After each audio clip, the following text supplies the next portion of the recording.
Hmm. Oh, good morning, guys. Oh, why?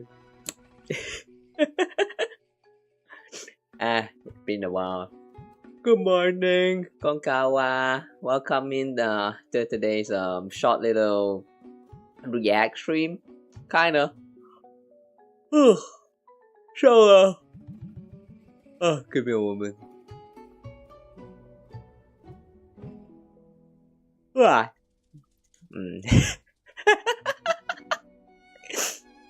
Alright, anyway. Yeah, today we're going to do a short little watch along or like react streams to the special programs for not just Genshin Impact but also Honkai Impacted. So yeah. Yesterday, Genshin actually released the special program for Lunar 8, and like I actually saw the announcement like around Tuesday before I posted the schedules.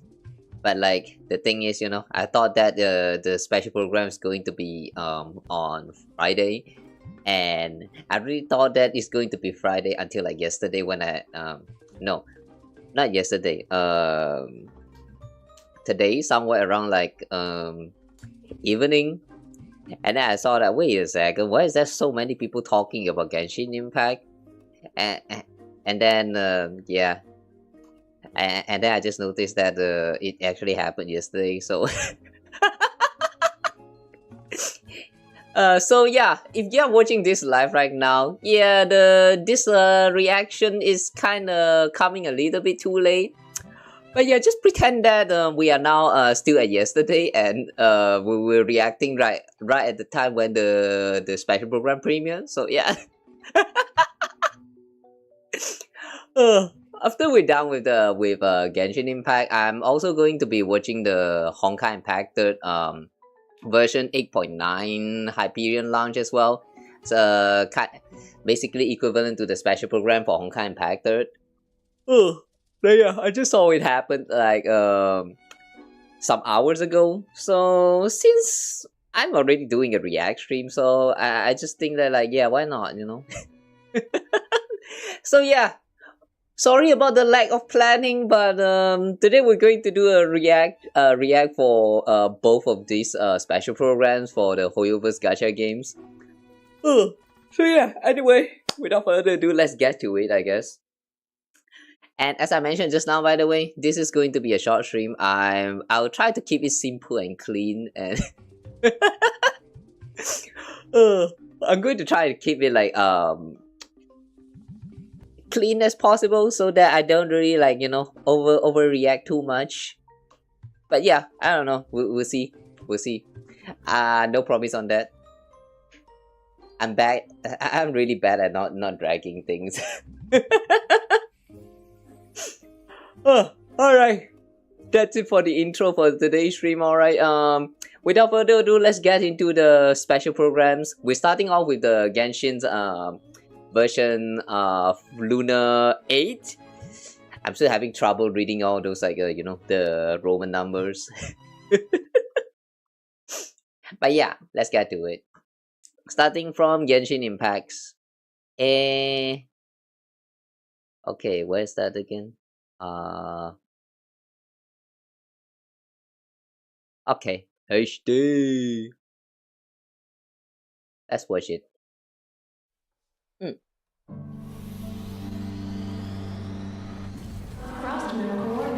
Volume okay?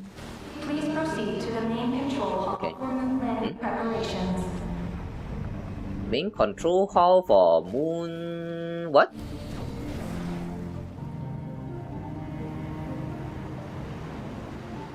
The design of this thing that is getting launched right now looks a little bit similar to... Hang on a second, where are you going?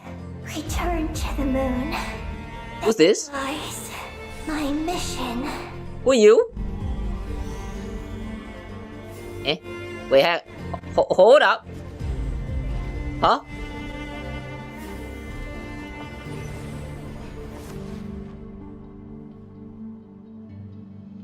Wait a second. After the Pioneer landed, he began to explore the moon and circumlunar zone. One day, while in the circumlunar zone, Holy shit! received a mysterious signal from deep space. Wait. And see what other gifts Alen wanted me to enhance. Hang on. I thought the next region is actually... Go in Wait. without running into you. I thought the next region is Nesnaya? Were we going to the moon?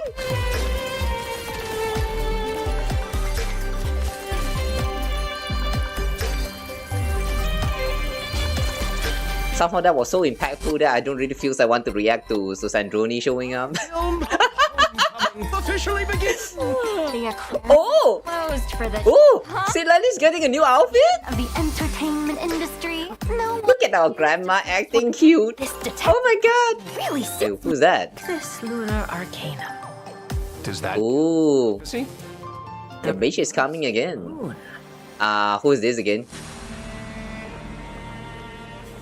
I still can't remember her name.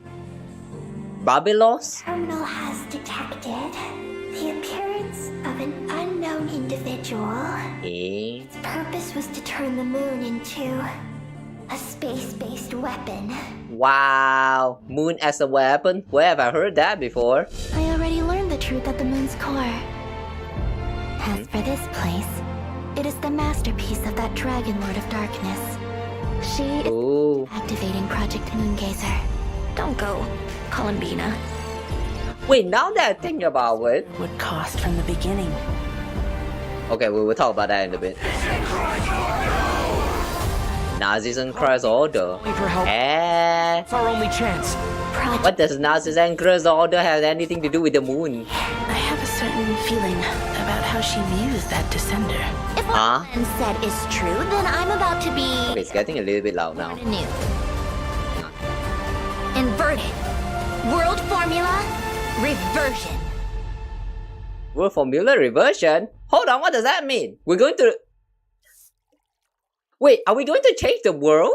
Hello, traveler. What the fuck was all of that? Are the voice of the male traveler, Ether, and hosting with me today. Okay, hang on. Let me pause that real quick. So, basically, in the next version, instead of trying to prepare for exploring Snezhnaya, we instead travel to the moon and explore the fucking moon? Why? How?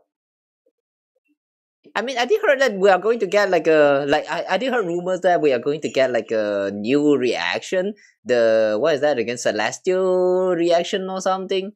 I'm not sure whether celestial is the correct name for that. So basically, it has something to do with the space, I believe.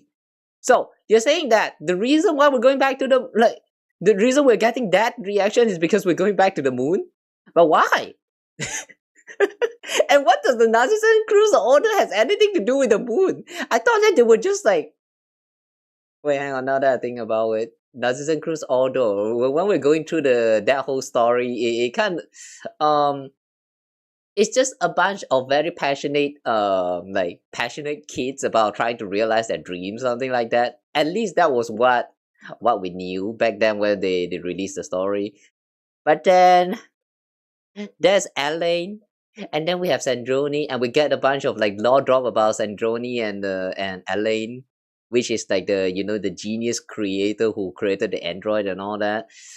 So maybe they had something to do with the creation of the moon, or maybe they knew that the moon has something to do with like I don't know, becoming a weapon or something. Therefore, they tried maybe Elaine at the very least tried to like investigate about it, like do some research about it, and actually found some kind of like a successful finding or something like that. And we're going to continue that research here in the next chapter. I'm already speculating, but like, what the fuck, man? This is this is so much just from like, how long was this? Less than 3 minutes, man. That's only less than 3 minutes. There's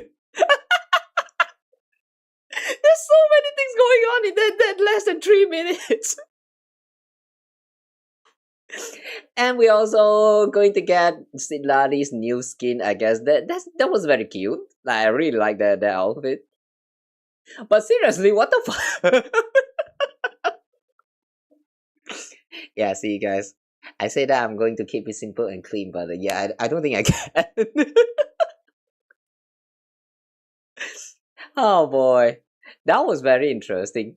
Now that I think about it, back then in the one of the Columbina story, I mean like when she was talking with the three lunar goddess, I do remember that it was back then when they revealed that the moon is actually created by the dragon sovereign from back in that time. Oh wait, not who is that again? Not the dragon sovereign. Who was that dragon again? The king of the dragon. Is it Nibelung? King Nibelung, I think. Like I remember that was a mention that King Nibelung actually like created the tree moon, which is supposed to be used as the weapon to fight against the Abyss or something like that. So I guess they really mean it very literally, as in like the moon is really a weapon. It's just not looking like a weapon at the time, but it is supposed to be a weapon. Therefore, all red structures were like what was that again? In the trailer just now, they mentioned about how the moon is used as like a weapon modification or something like that. Yeah, I forgot what they say just now, but like yeah, that thing. Oh my god, man! I really like how they're actually trying to expand to that. However, though now I'm actually met with more confusion, as in like, what the fuck does the Nazizen Cruise Order has anything to do with it? I have so many questions already. Only 3 minutes. It's only 3 minutes into this stream, and I'm looking forward. I'm looking forward to this, man. All right. Hey, we have. Sorry, I had to yap for a moment there. I'm Emila, Columbine. Hi guys, I'm Skylar Davenport, the voice of Citlali. So happy to have you guys here. And to travelers out there, welcome to the version Luna 8 special program. Sunny Summer Fontinalia. Fontinalia. Fontinalia, what does that mean? Festival in Fontaine? Oh, it is? Right. Travelers might remember it from version 4.3, the one where we shot that film with all our friends and made all the... I remember this event, but I do not remember Fontanalia. In this version. Wait, that was that event was Fontanalia? A special. I don't remember. It's also going to be at this year's Fontanalia Film Festival. Ah, you mean Columbina, right? That's right. After things settled down in Nod Cry, she wanted to expand her horizons a bit. And with the festival going on, Nefa recommended a trip to Fontaine. Oh, is that the only reason though? Maybe. I mean, Fontaine is also Sandrone's homeland, isn't it? By the way, I just noticed that Colomina has a small little Sandrone doll right there. That's very cute. Killing me. Then maybe you'll be happy to hear that the wait is over. Once travelers head to Fontaine, an unexpected reunion with this old friend isn't too far off. A self-introduction? Very well. For the sake of etiquette, I'll humor you just this once. Behold, before you stands Mary... No, you're sitting. ...of the Fatui Harbingers. No, you're not standing, you're sitting. Melody, the voice of Sandrone. The wait is over. I'm just so happy she's back. That was awesome. Welcome! Yay, thank you. Welcome back, Sandrone. Oh, thanks. Oh, wait. Should I give a more Sandrone-like answer? Like, Sandrone. So Sandrone. It was so surreal seeing Sandrone in that version trailer. It's been too long. I know, personality-wise, it doesn't seem like she's changed much. Still the grumpy Sandrone we all know and love. True, but I feel like travelers have got to be wondering how she came back to life. No, I am. Yeah, does it have Yeah, I'm actually looking forward to that. a gift? I've been waiting for them to like... I want to see if they actually reveals about a little bit at the very least about how Sandrone is going to change in this special programs. I mean, because like the design changes is actually quite a lot. As in like Polonia is now gone. So, and it's replaced with some random like maid looking robot that is floating around, and her skirt is also becoming shorter. And other than that, though, she actually doesn't look like she has changed much in terms of like appearance and all that. So yeah, I kind of want to see how they justify that. Though I kind of doubt that they will mention about that in this special programs here, but I kind of wish they do, just to clear things up. Yeah. We heard about in her animated short? Well, Alen Oh, look at really that. designed a gift for her. Nice He hand. actually never knew anything about it. So that That was Alan's hand, right? against the Alan's really hand. was I mean, prepared for it to be the mm. end. Yep, she 100% put her life on the line during that battle. So she woke up to find herself very much, mirror analysis. you know, not dead. It was a surprise. Oh. Seven of the Fortune Harbinger marionette interprets all phenomena through the prism of mathematics and is an elegant lady who is never absent from a tea party. No, you did absent for like a few versions. Don't lie. To her as well. Alen's final gift was kind of like a second chance. Huh. But the damage she sustained in that battle was so severe. Why didn't the second chance activate right then and there? Ah, now that's the question. There's actually another factor at play in all of this. We're gonna get into it in a bit, but for now, all you need to know is that she owes her recovery to a combination of things. Eh? Okay, so there's a story there. For sure. You know, speaking of the animated short, it was so cool to get a little insight into Sandrone and Alen's life together. Right. The Lord Artificer, Alen Gyotan, Sandrone's creator. Oh, that's not really an Notes mention artificer. Alen Okay. built her in his later years as a way to remember his sister, Marianne. Oh. And speaking of, both Alan and Marianne have some connection to the Narcissenkreuz Ordo, right? That mysterious organization in Fontaine. Oh yeah. That's By the way, if you haven't watched the animated short yet, go give it a watch. It's actually pretty interesting. It doesn't really do much in terms of the current story plot lines, but it does cover up a little bit of Sandrone's backstory with like her days back then when she was living together with Elaine. Like I think it is actually pretty cool. Yeah, give that a check if you haven't. right. In certain quests, we even see a photo from when the two of them were kids. Then, in his later years, Alen had Sandrone by his side. They were family, and the days they spent together were quiet and peaceful. So nice. Yeah. Wow. No wonder remembering Alen's funeral made Sandrone so upset in that animated short. Yeah. Bina definitely tried to cheer her up, but her methods are always a bit Yeah. conventional. Well, The way she sing right in front of the door is just so funny. Let alone have tea parties with them. Yes, that scene was so sweet. Yeah. I'm sure those are nostalgic memories for all of us. Totally. Especially Bina and Sandrone. They're actually really close. They even played games together. Yeah, that part. This part where Bina got hit by the pillow. I'm sure those are nostalgic I love this memories. part, man. Especially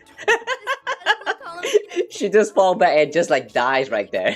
They even played games together during Moon Prayer Night. Oh yeah, underneath that tough exterior, I love this too so much. you can tell Sandrone has a soft spot for Totally. Columbina. No. It's more like Columbina wore her down over time. Right. Can we also get the cat ears when Sandrone become playable? Can we also get the cat ears? Is the whole reason we were able to bring Columbina back. Yeah, the way she faced Dottore head on just to give us the chance to complete it. It was heart-wrenching. I know. She put herself in danger and ultimately sacrificed everything to save her friend. That really says a lot. Yeah, which is why it was even harder for Colin. The first time we ever saw blood Honestly, in the game that was cutscene, also but it is not a blood because she's a robot. This is, she's back now. Yay! Wait, speaking of, I noticed she has a new mech Ooh. on her side too. Ah, yes. The What is that ring? Matrice Automatisée Généraliste Interactive et Omnitâche. Wow, good job. Yay! Well, pardon my French. Also known as Baggio. Wow, on. new helper. Oh, she looks super cool. Mhm. Hang on. Colonia yet though. Right. Polonia was really put through the ringer and not Oh shit. cry, and sustained a lot Oh of shit. damage during the battle against Hang on, hang on. Is the stream alright?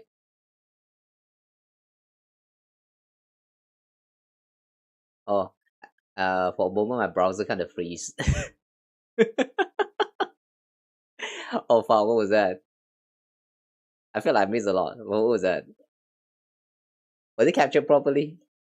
Sorry, I'm going to replay that part. as Baggio. Generalis Interactive et Omnitage. Wow, good job. What the fuck is that name? The Facilitatrice Automatis Generalist Interactive et Montage. At first we have Oratrice Mechanic Generalist Cardinal, and now we have the Facilitatrice Automatis Generalist Interactive et Monatory. How the fuck does anyone even remember all this? How do you pronounce this shit, man? Come on, who came out with this name? Who? Automatise Generalis Sandroni, what the fuck? et Omnitage. Wow, good job. Yay! Well, pardon my French. Also known as Baggio. Baggio. Wow, a new helper. Oh, she looks super cool. Mhm. Hold on, I don't think we've seen Polonia yet, though. Right. Polonia was really put through the ringer and not cry, and sustained a lot of damage during the battle against Ettore. Mm-hmm. Starting to get worried. I know. Is Polonia also going to be back? That's something travelers are going to have to wait to uncover in game. Well, just based on the name alone, Baggio seems pretty impressive. Oh, Yeah. for sure. Basically, she's an all-purpose Guys, imagine that after the release of Sandrone, someday in the future, like possibly when we reach when we reach the Snezhnaya, we're going to get Polonia as a playable character. Imagine that. That'll be so damn cool. automaton. From everyday chores to intense combat encounters, she can do it all. Wow. Oh, even if her name is kind of a mouthful. You know, from the land of the Oratrice Mécanique d'Analyse Cardinal. Yeah, what I say just now. Expect nothing less. Sandrone's eyes kind of look different too. Looks like they're Oh, I noticed about that too. Yeah. So they did change the eyes. New gems and accessories On her skirt. Very fancy. Right? There are a lot of little added details, but Hmm. doesn't Sandrone's vision look a little different than other characters? Oh, You're right. they're actually pointing that out. Ah, yes. This is important because it's not your typical vision. It's actually a stellar linchpin. Stella Linchpin. What's that? Well, remember when I said Ellen's gift wasn't the only reason Sandrone was able to wake up? Well, this is the other reason. Stellar linchpins are extremely rare, and according to Fatui research, they have some connection to the third descender. Ooh, the third descender. Okay. I didn't expect us to casually start talking about descenders. Honestly, though, to this day, no one knows exactly what causes a stellar linchpin to manifest. But what we do know is that those who wield them can alter certain elemental reactions. Oh, so kind of like the lunar reactions, where powers outside the 7 elements are involved. Oh. Exactly. Take Sandrone, for example. She wields a cryostellar linchpin and can convert the superconduct reaction into stellar conduct, temporarily Ooh, surrounding area into stellar conduct. a field. Oh, wait. That must be this area centered around the star-shaped crystal, right? I remember it from the Oh. Snezhnaya preview teaser. That's right. Enemies within this AoE will have their physical resistance reduced. But more I just hope the traveler can also trigger the stellar reaction. elemental energies. This stored energy I can mean, be used to increase hang on. Let me clarify. What I said just now is that I wish that when we finally unlock this, like the Snezhnaya, I hope that traveler will also be able to unlock some kind of like, you know, maybe through story or something, but I hope that traveler will be able to unlock this stellar conduct or any stellar new reactions, assuming that they're still going to introduce more stellar reaction into the game. But yeah, I hope that Traveler will also get the ability to enable this stellar reaction. Maybe not stellar conduct, but at the very least some of the stellar reactions, so that you don't need to pull for the character of that region in order to unlock the stellar. No, not the stellar, but oh my god! Now that I think about it, we do get introduced to quite a lot of these new mechanics. Like we have lunar, we have the lunar mechanics. We also have the lunar reactions. Now we're also getting a stellar reactions. I think I'm starting to see why the traveler is not allowed to become the trigger, the enabler for all of these reactions now. Because if you actually give that to the traveler, then it's kind of broken. Yeah, that would actually be kind of broken. But somehow I do feel like they should make Traveler broken. So,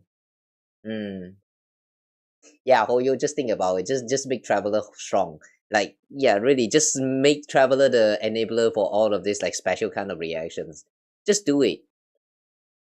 Trust me, it's going to be a very more chaotic, but it's going to be worth it. Trust it. Do it, please, Hoyo. I beg you. Please, just let Traveler be the enabler for all these weird ass reactions. Please. Alright, anyway. Stellar conduct. How does this work? Stored energy can then be used to increase the stellar conduct. Okay. Stellar conduct, cryo, and electro damage of characters within this AoE.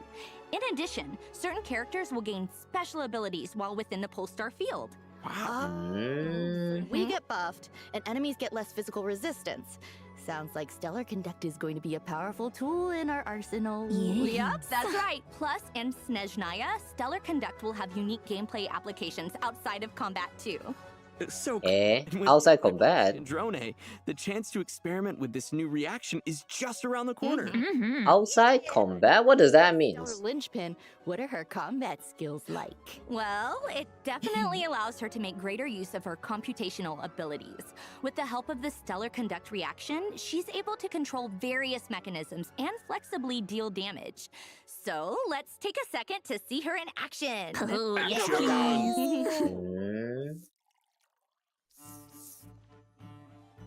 Mm. The skirt really wasn't made for weather like this. How in the blazes did Rosalind used to cope? Ha! Come on, keep up. Let's test my hypothesis. Okay. What a joke. Ugh.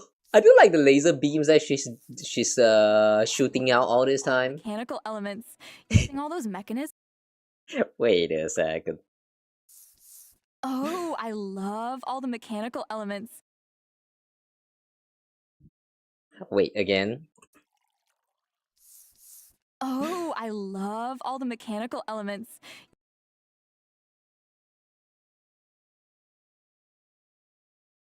Isn't that just Kave's moveset? Okay, hang on a second.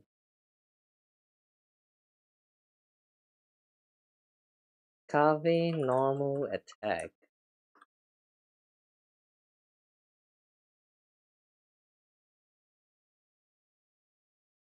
Okay, just in case. Do we have like a GIF?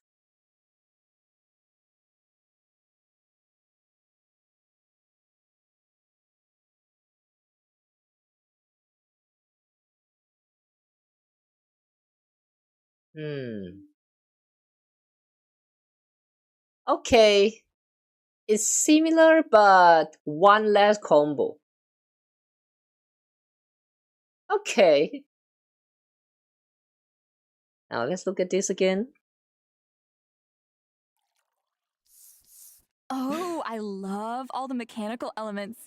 Using all Yeah, one swing to the right, one swing to the left, and then a slam.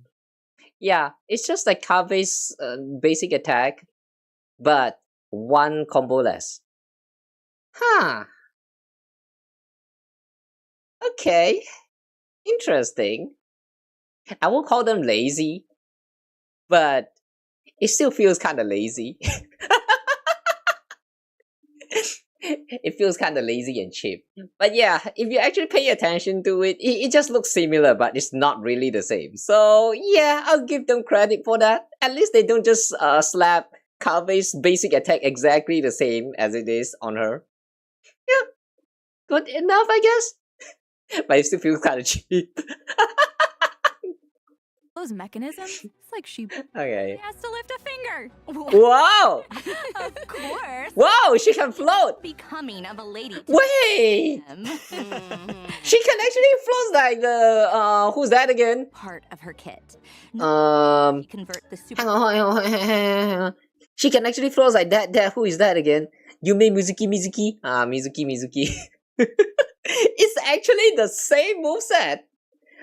Except that she can actually recast that in mid-air.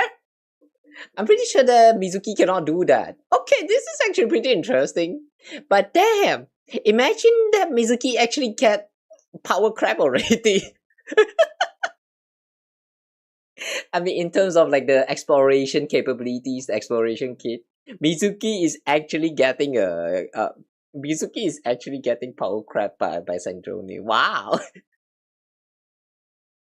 I'm not sure whether that counts as power crap, but still though, the fact that the moveset looks literally the same. Into stellar conduct, but she can also increase the stellar conduct damage of her entire team. Whoa. Oh, yeah. Mhm. Looks like her attacks pack a bigger punch under the effects of stellar conduct. That's right. Sandrone often lets her mechanisms do the dirty work for her. For example, with her charged attack, Sandrone will command Fagio to fire condensed beams at enemies. The damage dealt by her condensed beams is considered stellar conduct damage. Oh. Attacks like this usually have some sort of overload mechanic, right? Is that true for Sandrone as well? Yes.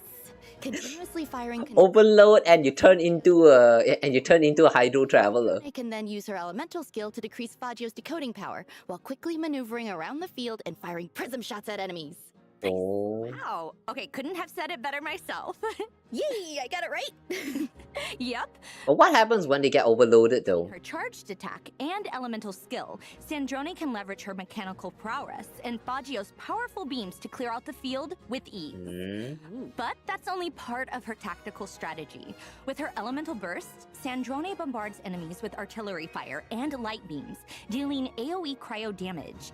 If Sandrone is with Wow. full star field, the damage You cast burst and then stellar conduct damage. you're just going to watch your Sandrone sitting right there, chilling, sipping tea. And elegant. I like that. Time. Not a hair out of place. Yeah.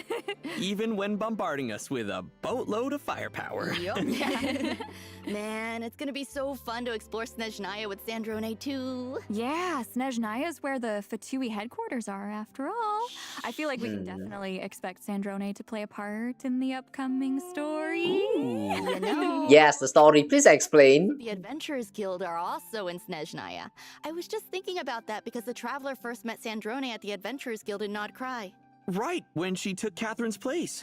Well, Catherine is Sandrone's creation, so in retrospect, I just realized that in this scene she is actually sitting on a very tall chair. win on a What happened to that chair after that? turning your daily commissions to Catherine with Sandrone. The and- chair is gone. In addition to the regular rewards, you'll receive dessert rewards as well. Oh! Guess Sandrone still loves a good tea party. Hang on, do you need to have Sandrone in the team? You'll receive to Catherine with Sandrone and the party. Oh, okay. She needs to be in the party for this. Dessert rewards as well. Okay. Guess Sandrone still loves a good tea party. Well, of course.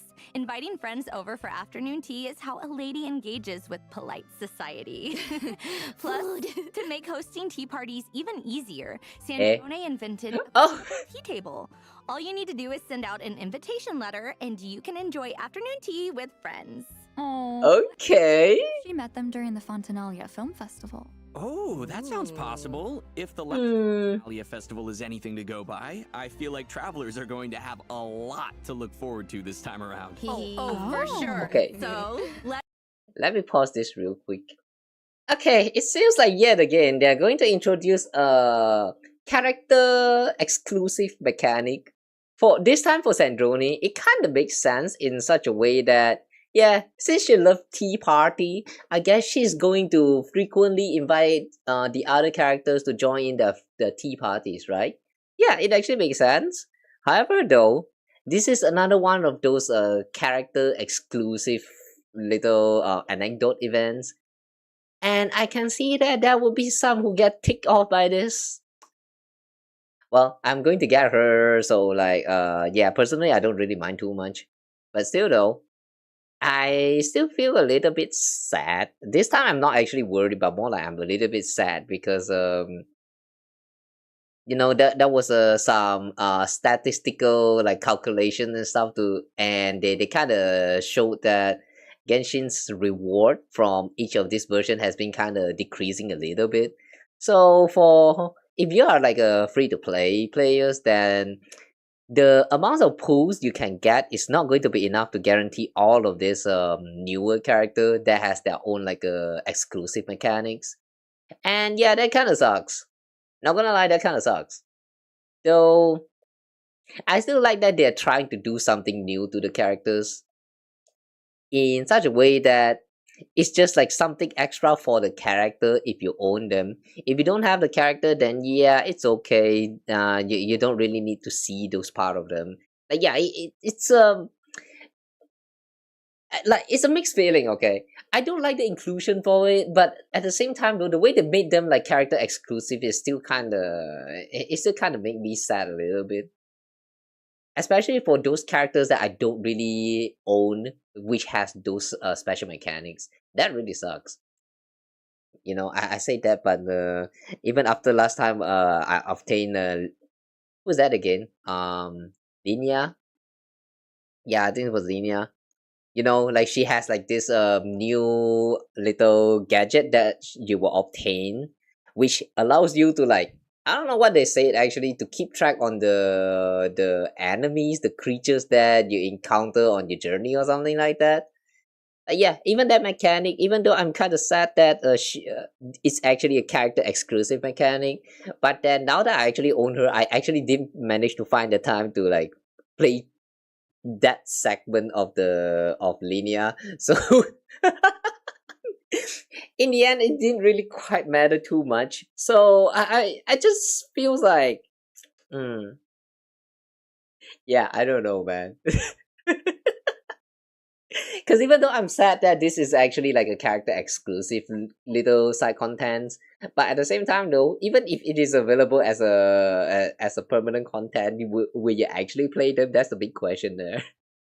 Because from the look of it, it really looks very extra. It's just like some side story where Sandrone invites some characters to like have some tea party, and then they just interact, and that's all.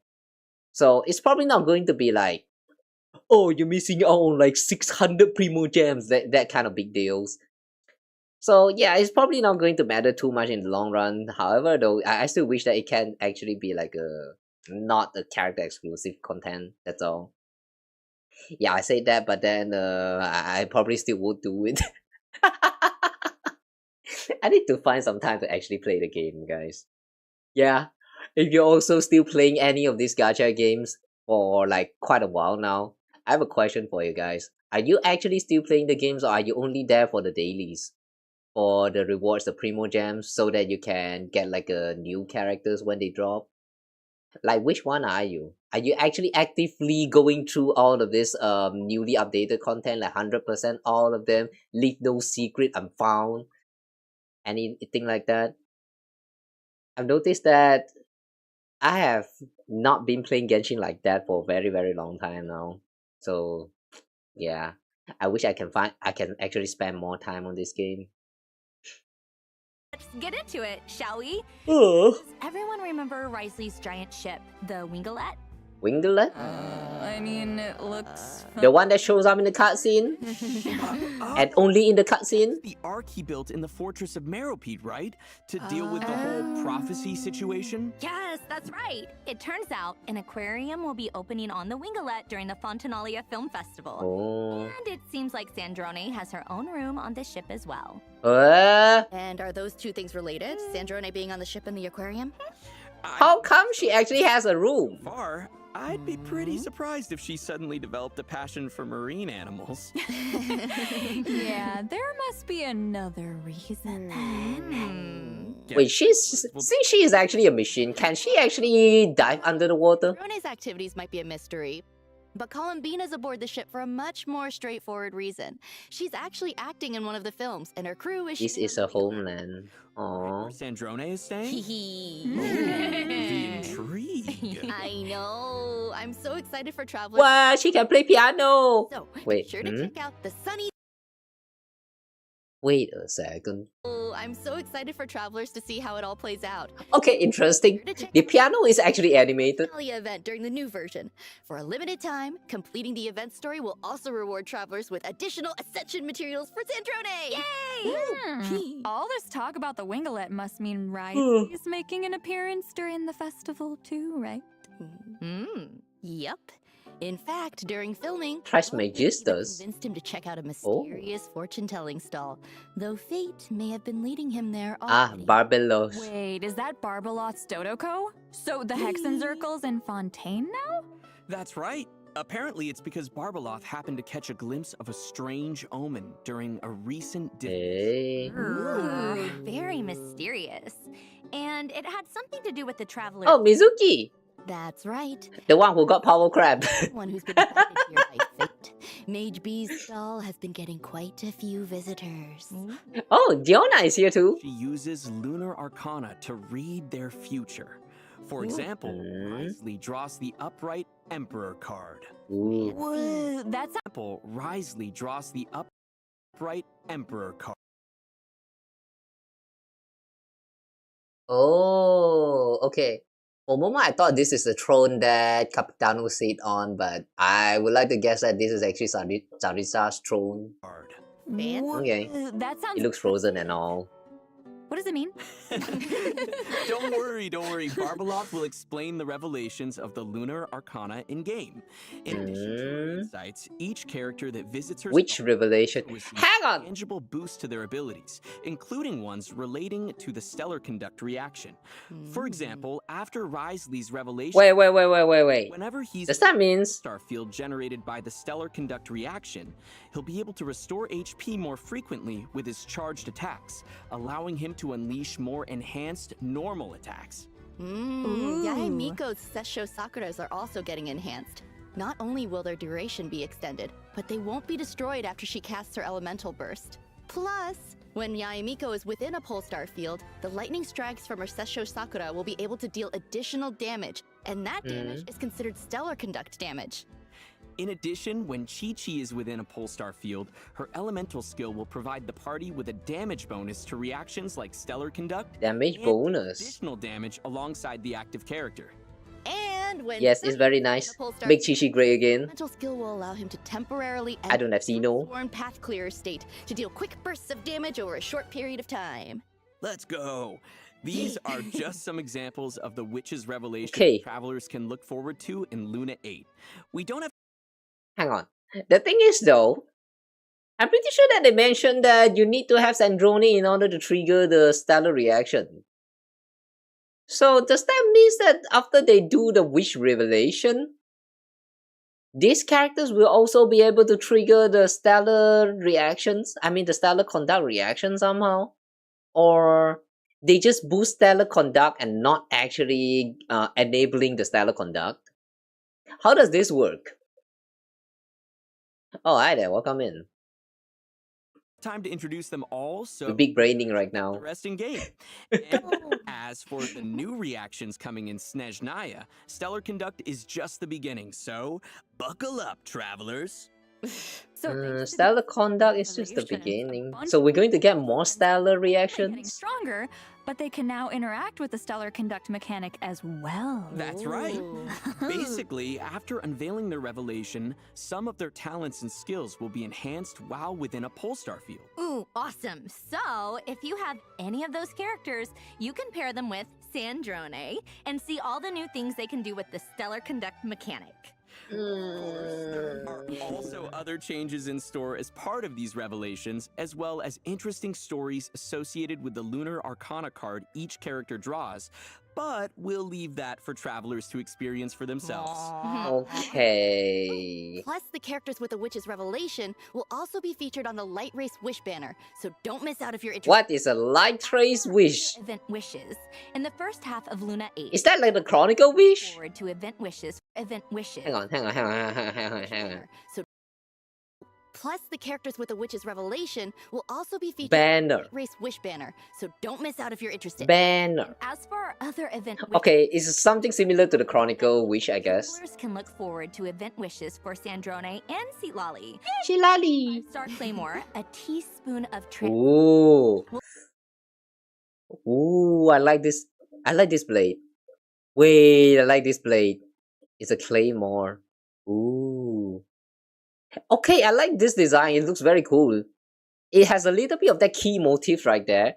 And then there's also this part that looks very similar to the little dial behind Sandrone. Okay, this looks very cool, alright. Somehow also looks very similar to like close enough to be called a keyblade design. Close enough, not quite, but it's close enough. I like the design. However though, fuck, why is this actually a 5-star? And it's actually Sandrone claim. I mean, like, yeah, it's her signature weapon, but can we get like more 4-star new weapons that also look similar to this? I want to have the 4-star weapon that looks like a keyblade someday. Oh yo, please. I want a 4-star keyblade, please. also be featured on the weapon banner. And in the second half of Luna 8, we'll have returning event wishes Whoa, for Kawa. Colombina is coming back already. Yay, rerun! Shogun? All right, it's about time for our first break.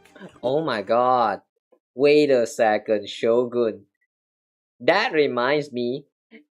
Long time ago, like somewhere after we are done with Natlan, I think before we enter Notcry, do you guys still remember there was one little cutscene where we saw Shogun was talking with someone, and then they would talk. She was talking about how like there would be a storm approaching or something like that. And then right after that, we never saw that woman come back anymore inside of the cutscene. At the very least, in Notcry, we did not see Shogun showing up at all. So like, what the fuck was all that about? I'm still waiting for an answer for that little cutscene. It has been so long to this point that I don't even know whether like that happened before Notcry or after Notcry. No wait, I mean like, no, not Notcry. I mean like Natlan. Before Natlan or after Natlan. It has been that long. It had really been that long. They need to start explaining about what Shogun actually mean by that long time ago. Anyway. On a mysterious new area, so stay tuned. Yay! The new area, huh? You mean the moon?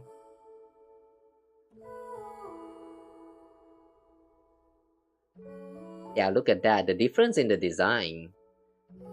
The old her and the new her. Wait, now that I'm looking at it like this, the short length, I mean the skirt length is actually not that much different. Huh. And yet people is actually complaining and like, you know, starting like a whole war on the internet. Especially on Twitter, like it's some kind of big deal. Yeah, that was weird.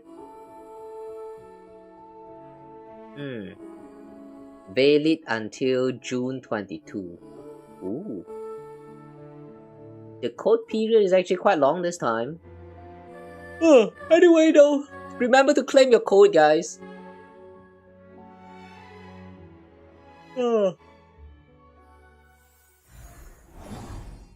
Welcome back, travelers. Wait a second. That planet in the background, is that Teyvat? That's right! This summer, we're heading on a very special adventure, so strap in, everyone, and prepare for launch!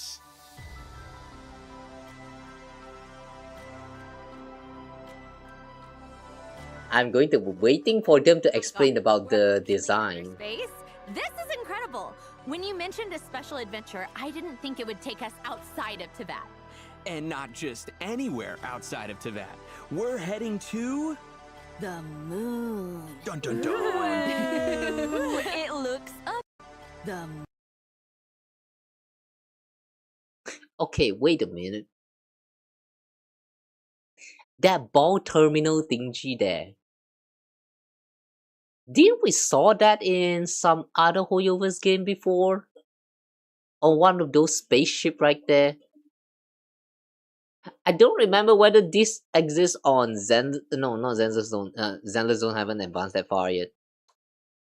I feel like I've saw this in like either Star Rails or Honkai Impacted.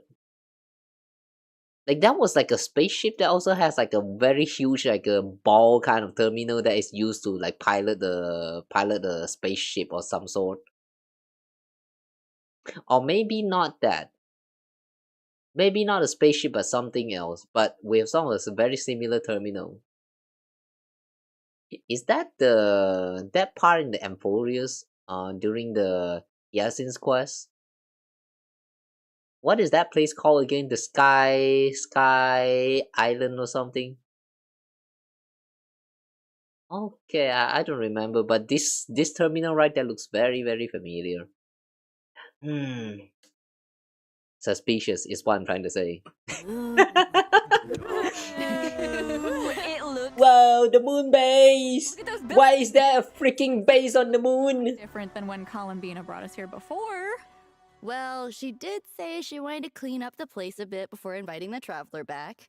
Even the area with the traveler's spaceship looks completely different. Yeah, seems like Bina has been taking great care of this place.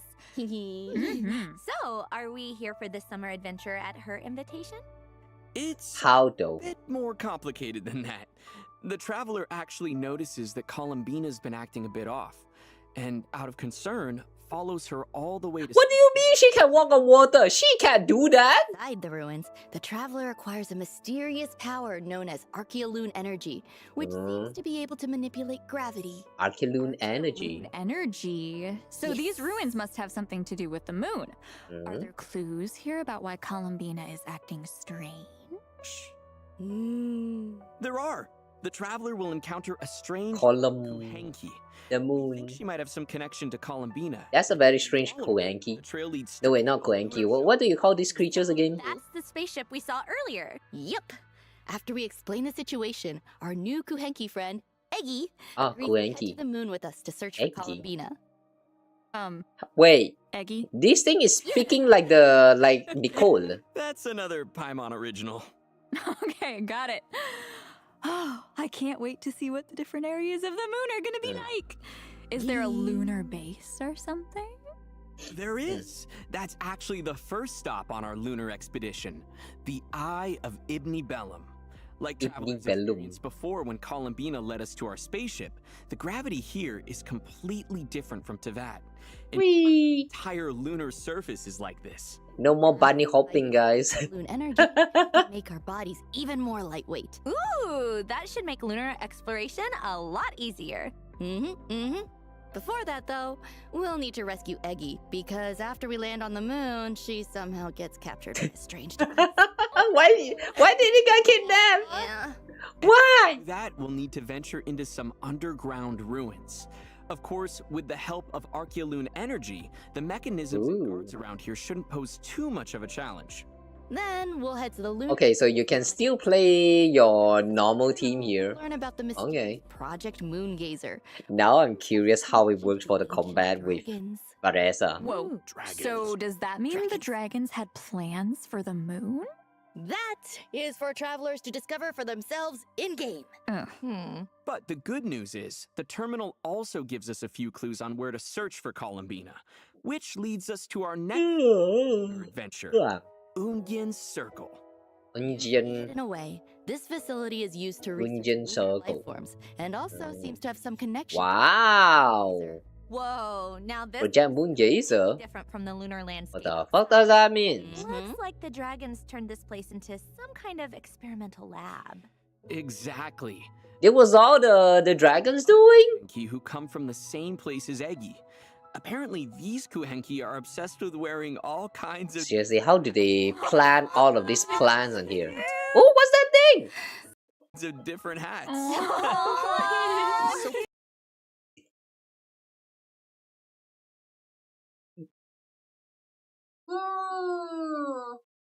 Okay, it's actually just a kuenki we've had. Okay, okay, okay. I thought that's a new type of fungi. Still no sign of Columbina, though. There's also animal here? According to the How? terminal, Columbina was here at some point, and there was a giant kuhenki by her side. What the heck is that jellyfish looking thing? giant kuhenki high into the sky, clearing away moonlit vines and repairing an elevator along the way. This elevator will take travelers high above the moon's surface to the third stop on our lunar expedition, the Space Ooh. Capture Station. Wow, so the dragon's not What the heck? a moon, but also a whole structure above it. Ugh, this place doesn't look like it's in the best of shape, though. Yeah. Apparently, it also has some connection to Project Moongazer. Hold on a second. Don't the moon rotates around the planet? And while doing so, it's also rotating by itself. What do you call that thing again? 自转 in Chinese. I don't know what you call that, but basically the whole planet is going to spin 360. So in that case, how does it, how does the moon spin together with this thing right here, this whole structure right here that sticks out so tall on top of the moon? It's like you build a freaking skyscraper on top of the moon, and then you watch the moon spin like 360 every day. Like, that's gonna look so bizarre, man. How come we didn't notice that when we are still on Taiwan? How come we didn't see one stick like rotating on the moon somehow? Like maybe even showing as a pixel or something, depending on how the stick is positioned. But why is it not visible? Why? I feel scammed. This is such a strange structure. This damaged passageway, they can even reach the open space outside the station. Wow. Wow. Beautiful from this angle. So we know that So we're going to get a. for the capture station, but So basically, we're going to get a Honkai Star Rails, but without the rail. We're going to get the stars, and maybe even some Honkai later on, or maybe AB's star, but no rail. Okay, that's actually very cool. However, though, are you sure this is okay? Oh, yo. No, I don't think Genshin will ever end. And that kind of scares me a little bit. Don't worry, she's there too. we finally found her. What's she doing here, though? Well, she noticed a disturbance in a certain area of the moon, and it seems to be affecting the creatures there. So she came to the station to get a better look. That's when the traveler finds her. Of course, the travelers never wanted to leave a problem unsolved. Columbina needs our help, so together we head to the area of the disturbance. Okay, nice. We are going to be working together. Be careful though. Even though it looks beautiful, the high concentration of Archeoloon energy makes this a treacherous place. Travelers will need to avoid the blue areas at all costs. I see a lot Why? It looks so blue though. supposed to cross. I like blue. The Columbina, Not as much as pink, but I still like blue. here are more than willing to help out. They can mimic the jellyfish and whales that live in the lunar sea to help us get across. Wow, so yellow. Wow, the ecosystem on the moon is even more diverse than I imagined. Oh my god, this huge whale is so yellow. Might even encounter some interesting slimes. Stellar slime? Aside from the areas we just did. Interesting slimes. Of course. Wow, it can turn gay. Okay, we sure. Introduced, there are tons of other places waiting for travelers to explore, including the ever mysterious far side of the moon. Hang on a second. When we look up at the To moon, explore. long before the children of humanity were born from the cradle of the sky, 3 silver lights had already risen from above the earth. The ancient spirits of the frostbound We just called them Dilibaba. Huh? Oh my god. Your ancient people and your naming is it. Why is your ancient naming so funny? Dilibaba. By them, the waxing and waning of light were first distinguished. Spring and autumn were set into order, and the passage of years slowly came to be.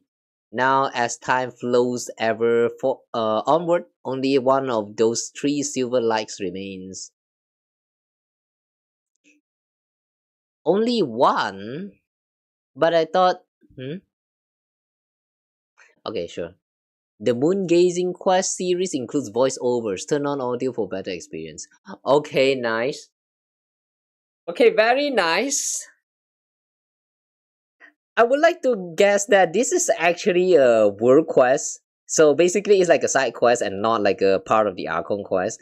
But it's actually have voiceover.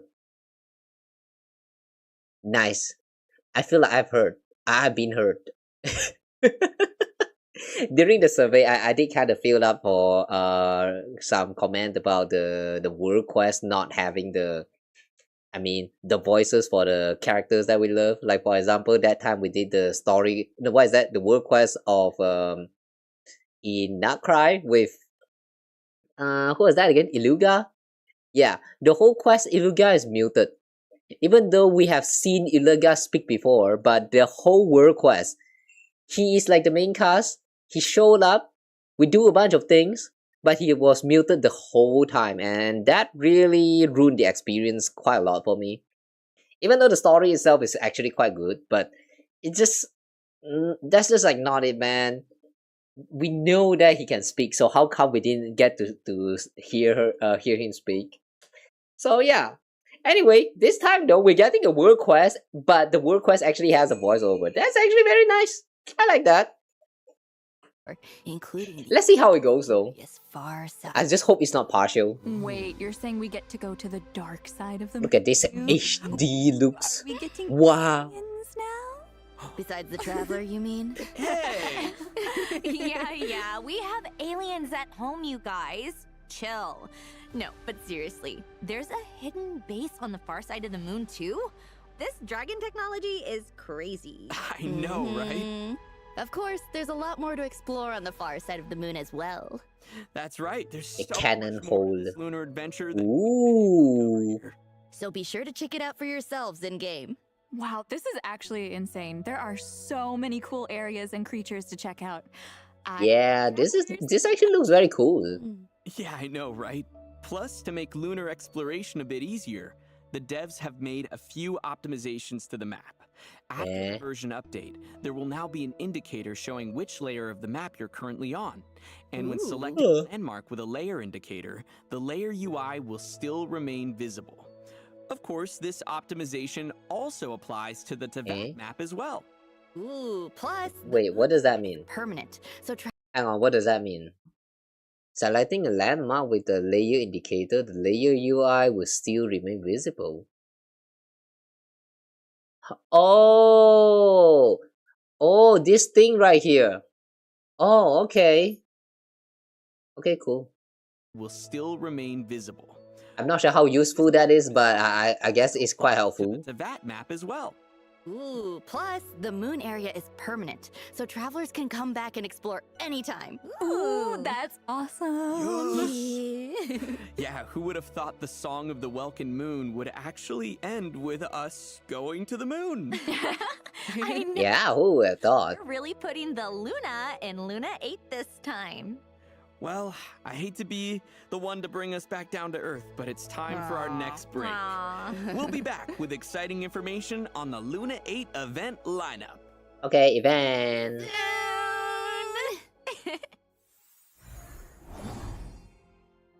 Okay, that's actually very cool.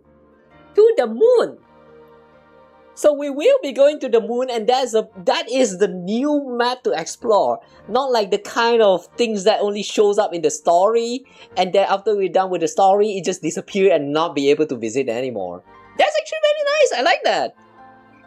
I like how the moon is actually an explorable map in itself. Like there has been like so many maps in the past where it only shows up in the story. You go in there, wow, it's so cool, but then it's only for that one final fight and the whole map is not accessible anymore. It's just gone like that. Like, yeah, it really sucked, man. The fact that they turned this whole area, the moon, into an explorable map, which has a huge story involved or centering around it, it's actually very nice.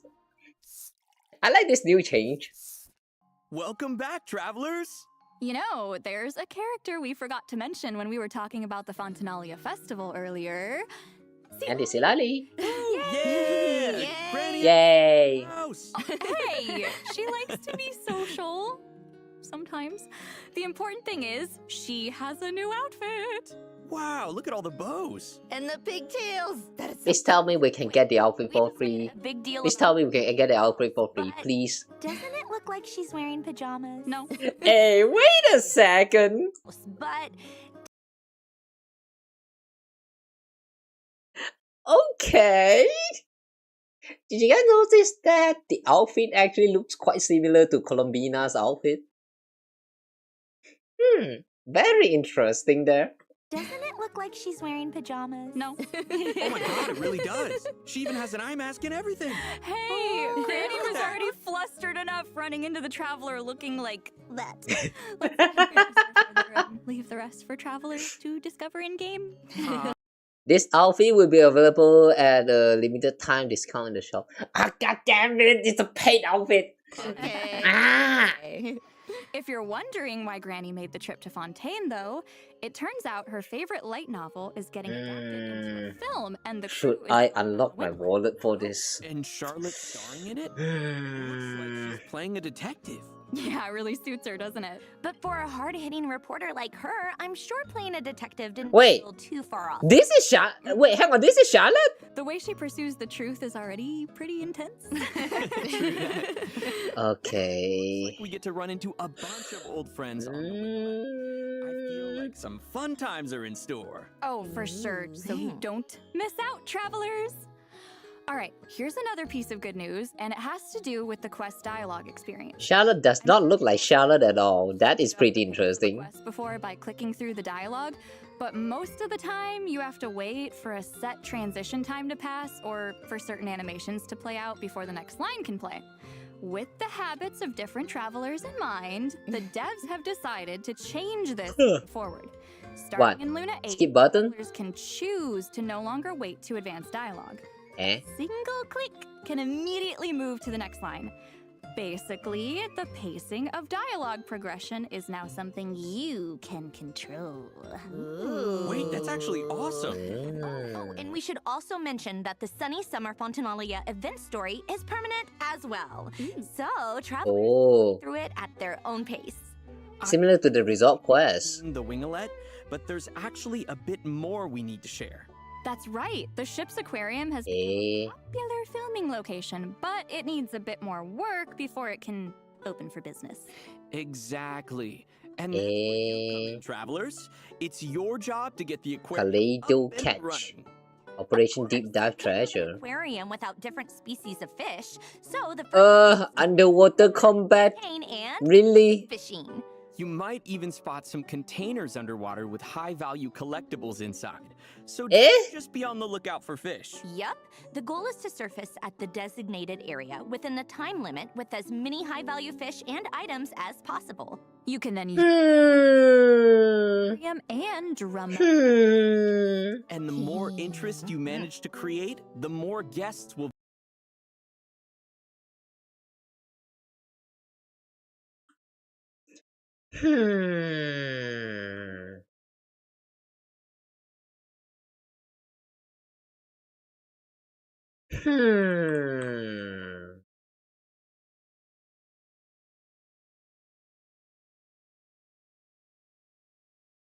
You know, this reminds me so much of the Zenless Zone Bootopia event that we just did. Like some times ago. Like yeah, very recently. We just did the Bootopia event very recently. This looks very similar to it, except that we are exploring under the water. Okay. Interesting. Not sure what to feel about that, to be honest, because it kind of feels like they just copied the events from another game of theirs. But well, yeah, in terms of the enjoyment, we have to like try it out to find out, I guess. For now, I can't really say much, but it does looks pretty interesting.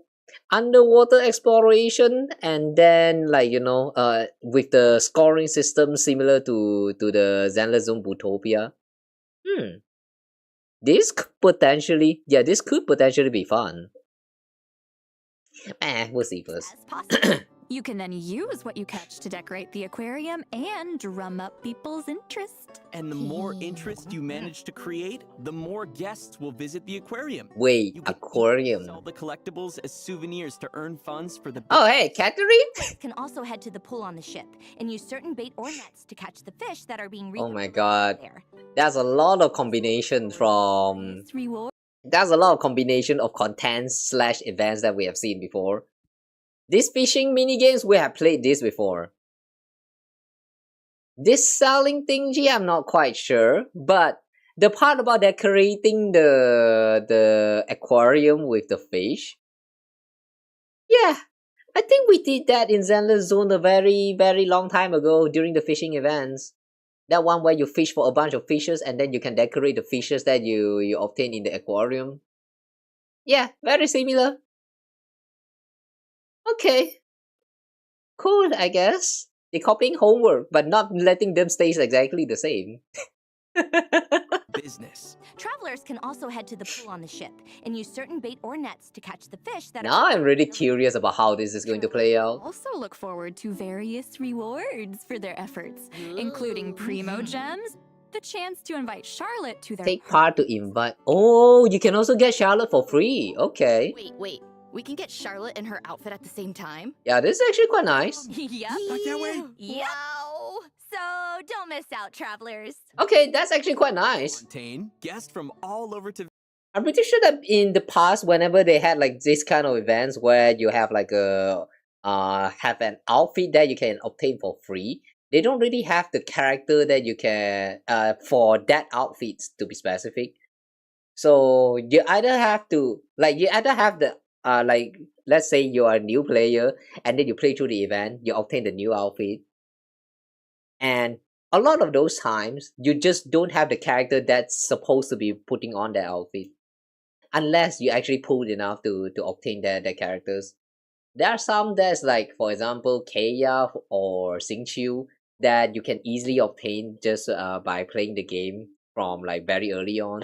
But I remember there were also some 4-star outfits that's not really available like for the characters that is like that you can get for just playing the game for free unless you pulls. So yeah, this is actually very, very nice. You can actually get both the character and the outfit, and they're actually the same one, as in like the outfit is actually meant for Charlotte, and you can also get Charlotte. So like, yeah, this is actually a very, very great addition to the event rewards. I do like that. That have arrived for a joint marksmanship exercise. Oh, looks like we have the Maison Gardiennage, the Flower Feather Clan, and the Knights of Favonius. Wow, seems like one expert marksman after another. Oh, for sure. Eh. Travelers will need to fire observation grenades and guide the projectile as far as they can without hitting obstacles. The farther it flies, the higher the score. Oh, looks like there's some strategic thinking involved. Travelers can also look forward to the return of another dance event over in Natland. Dance with Easy Dance, Breezy Dance, Disco. Easy Breezy Disco. Ooh, I'm ready. Oh, is it that event where you This time, get to pose and shit? invited even more friends to join. Oh my god, this one! There this time, and Usha. Okay, this one is actually quite A fun. few friends, Nice. answer the best you can, and have a good time. Oh, the Saurians on the dance floor are so cute. The Saurian just casually passing by. New additions to repertoire of myriad melodies. Okay, cute. I like that. Not Cry album where roads are pledged to cross, and a theme for Columbina. Not Cries for album, The okay. Lakeline Overflow event is also returning, so don't miss out on the chance to earn double the experience, materials, and more. Double XP. Ooh, In addition, okay. character and action cards are being added to Genius. Wow, now we have never Forge Realm's Temper and Heated Battle in the modes are also TCG. returning, so don't miss out. All right, it's about time for our... Okay, cool. Don't go anywhere, travelers. We'll see you on the other side. TCG has already reached the Not Cry update. That's interesting.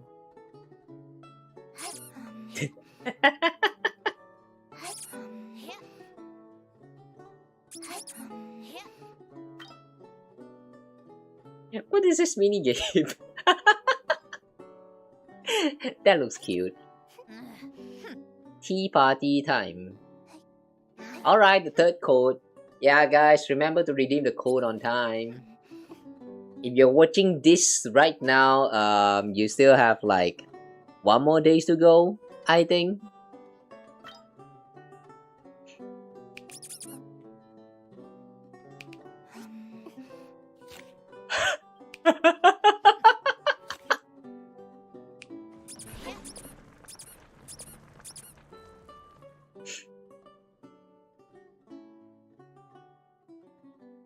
This too, man. Welcome back, travelers. In the spirit Yeah, I like of that season, too. a new summer-themed lobby and summer outfits are coming to Astra Wonderland. Let's take a look. New outfit. Ooh. The new Miliasa Robbie does look very cool. I like that. The boy has the Bennett vibe. Somehow the hairstyle looks very different but feels very Bennett. Is this a 5-star outfit? Oh, it is. Oh, you can change it to pink hair. Ah, damn it. I'm still waiting for them to release pink hair into this game mode. Now that it's here, it's actually a 5-star outfit and like... I don't think I will ever be pink. I don't think I will ever be pink for the Midi Astra. Sad. Wow, the slide, the beach. This is perfect for summer. Yeah, I know. But Right? yeah, very great design though. I do like that. Swim. Whoa! What's that? Oh, right. It's the perfect place to chat, swim, relax. I know. Is that supposed to be ice cream? It is! You step on ice cream and then you start sliding. What the heck? Chat, How does that work? relax, or even pick up an instrument and serenade your friends. Some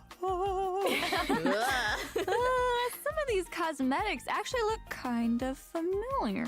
Yeah, almost like they've taken inspiration from some of our friends. And those are just a few examples. A bunch of new outfits are coming to Astra Wonderland in the new version. Shark So you should cosplay. check out the events, Really? Earn free rewards, including prismatic crystals and an elegant 4-star. Ryman Oh, collection. in addition, the editor is also receiving a few new updates. For example, you can now keep the cursor displayed at all times, Ooh. allowing craftspeople to design more user-friendly gameplay elements. Nice. I feel like that opens the door for more interactive mechanics. Oh, totally. And also, pre-aiming has been added to the skill editing interface, making it easier for craftspeople to create skills that require precise You know, Plus, if I have the skill for this, components I will create a cost. I will recreate cross code in this game. Oh, sounds like a vehicle-like effect or something. Possibilities in Astra Wonderland just keep getting bigger. That new cursor feature. In addition to that, Luna 8 is also adding a new batch of environment assets and introducing support for customizing object colors and materials, giving craftspeople even more freedom over visuals. Nice. All right, well, that's it for the updates to Astra Wonderland. Eh, Now, let's move on to Okay. some out-of-game news. But why tell you about it when I could just show you? Here, let's take a look. Out of the game. Oh, Hoyo Fest! Oh, That's the annual event in Hoyo Southeast Fest. Asia, right? I wonder what's in store this time around. I see art supplies. And Southeast Asian landmarks. Wait, KLCC? Really? Hoyo Fest is a huge annual celebration held by Hoyoverse that takes place across multiple cities in Southeast Asia. Wow, that's a lot of cities. Looks like there's a whole bunch of exclusive goodies and merch, too. What is all of these things? What is that thing? Hang on. What's that?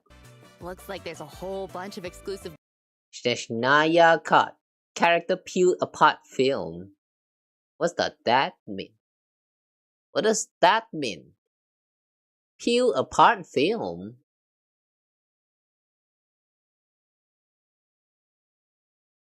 This looks like a bottle of detergent. Hang on, what? It's not a drink? What is a peel apart film? I don't get it. You can get 30 Primo Gems, Mora 50,000, and then some of this. The hologram ticket. I am very curious about the hologram part, but okay. It's kind of funny though. You get a ticket, you go participate in the event, and you only get like 30 Primos. I mean, it's better than nothing, but it's kind of funny that they're giving like 30 Primos only. Goodies and merch, too. Pouch with embroidered patch? Embroidered patch set? What's a patch set? Character pillow? Hang on a second. You mean the character pillow that has these designs here, or do you mean that it's actually a Dakimakura? The one that they have to censor it with this chibi heads design. Which one? Oh wait, this label right here. Oh, okay, never mind. Yeah, these are the pillow designs. Okay. Fine, I guess. Chibi acrylic standee. Oh. It's okay, I guess. Alright, guys, It's that's it for okay. the Luna 8 Special Program. Honestly, this version has so much exciting content in store. I'm hyped for the Lunar Sea and some Dance Dance Easy Breezy Disco. Whoa, whoa. I, of course, am so excited for Sandrone to return. Yeah. Yay! I just love her so much, and I can't wait for everyone to experience her journey and to meet Faggio and see some of her interactions with Bina. I'm so happy. Yeah, we are going to be getting not Bina, Sandrone. Even if it is. We will be getting Sandrone, guys. So excited for her to join the fun. And I am also excited for Sandrone. Oh yeah, wait a second. And of course, I'm so excited for travelers to embark on this upcoming lunar adventure. It's crazy to even say, but it's not see you in game this time. It's See you on the moon! It's still in the game though. The last version of the Song of the Welkin Moon. And I'm a bit sad to see it go, but honestly, we couldn't be more grateful to have you come on this journey with us, travelers. So, thank you. Thank you, guys. And don't forget to come back to Nod Cry and visit from time to time. You know what that means, though. Snezhnaya is literally just around the corner. Yeah, you know, I almost feel A chill? A chill. Oh, we're getting a preview? Paimon. Oh, Paimon's getting sick? War is coming. Wow, really? That's how you're gonna start? Time to rest on our laurels. We must remain devoted Whoa. to our battle What happened to the sky? and the Wait, destiny. hold on. That sky right there.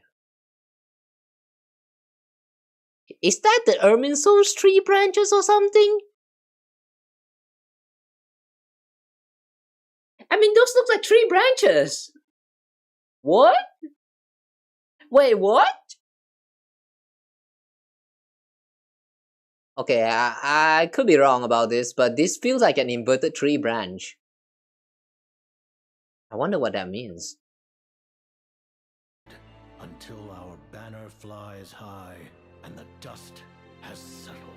Oh, Tuesday. You're even as we speak. How much time do we and the people Oh, who are those? have left? You mean Is that the frost giant? Stucia. So Project Stucia is about to begin.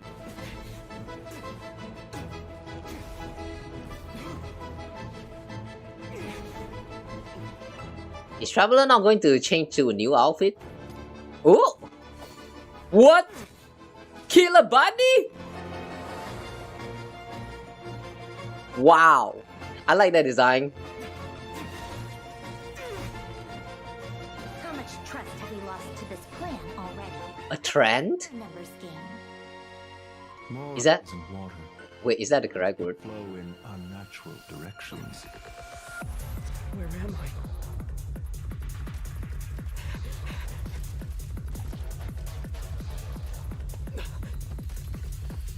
We really be playing FPS now. Back to Paimon. This has been entirely unconstructive.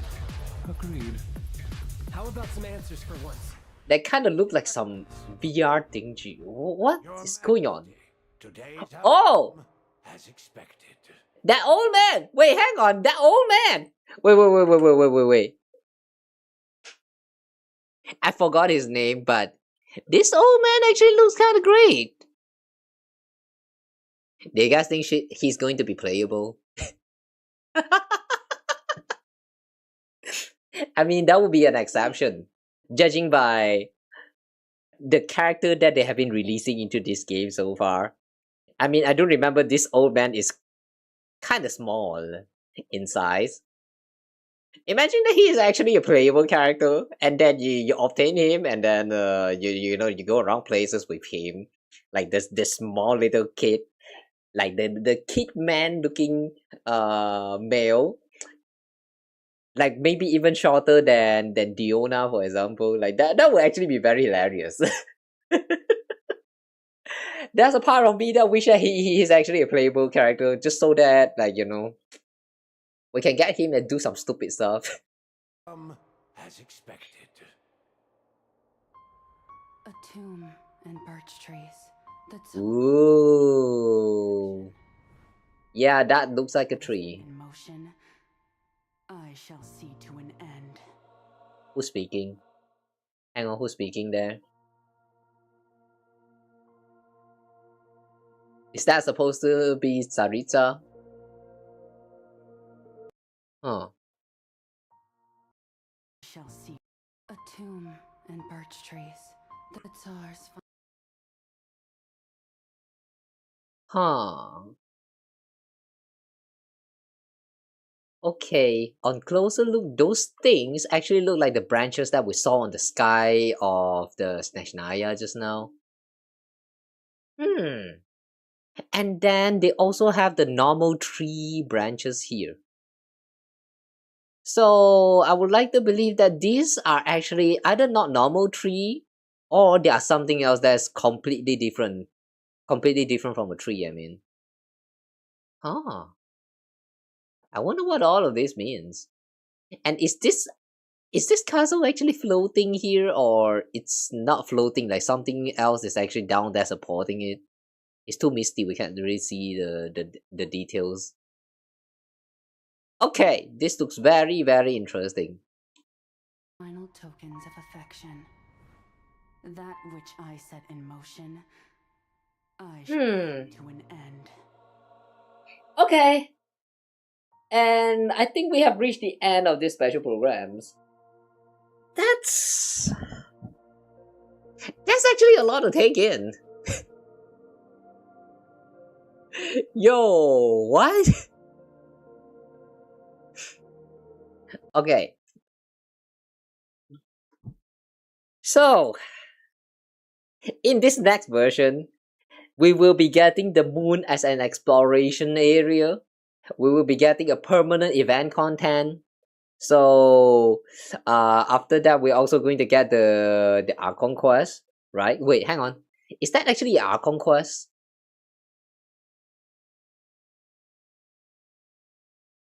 Now that I think about it, I don't think they mentioned about Archon quest. But they just kind of talked about yeah, they just kind of went on and talked about Sandrone. Okay, hold on.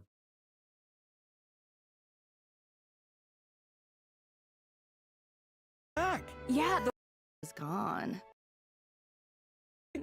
Wait, speaking of, I noticed she has a new mechanism. For Bina to accept that she was gone. Well, honestly, that was also a question. There's actually another factor at play in all of this. We're gonna get into it in a bit, but for now, all you need to know is that she owes her recovery to a combination of things. Okay, hang on a second. I really don't remember they ever mentioned about this being a what is that? Story quest of the the Archon quest, or actually a world quest. I mean the part about Sandrone. That's kinda weird. Or did they actually mention? I just didn't saw it. This was the part where they talked about the rewards you can get if you have Sandrone in your party.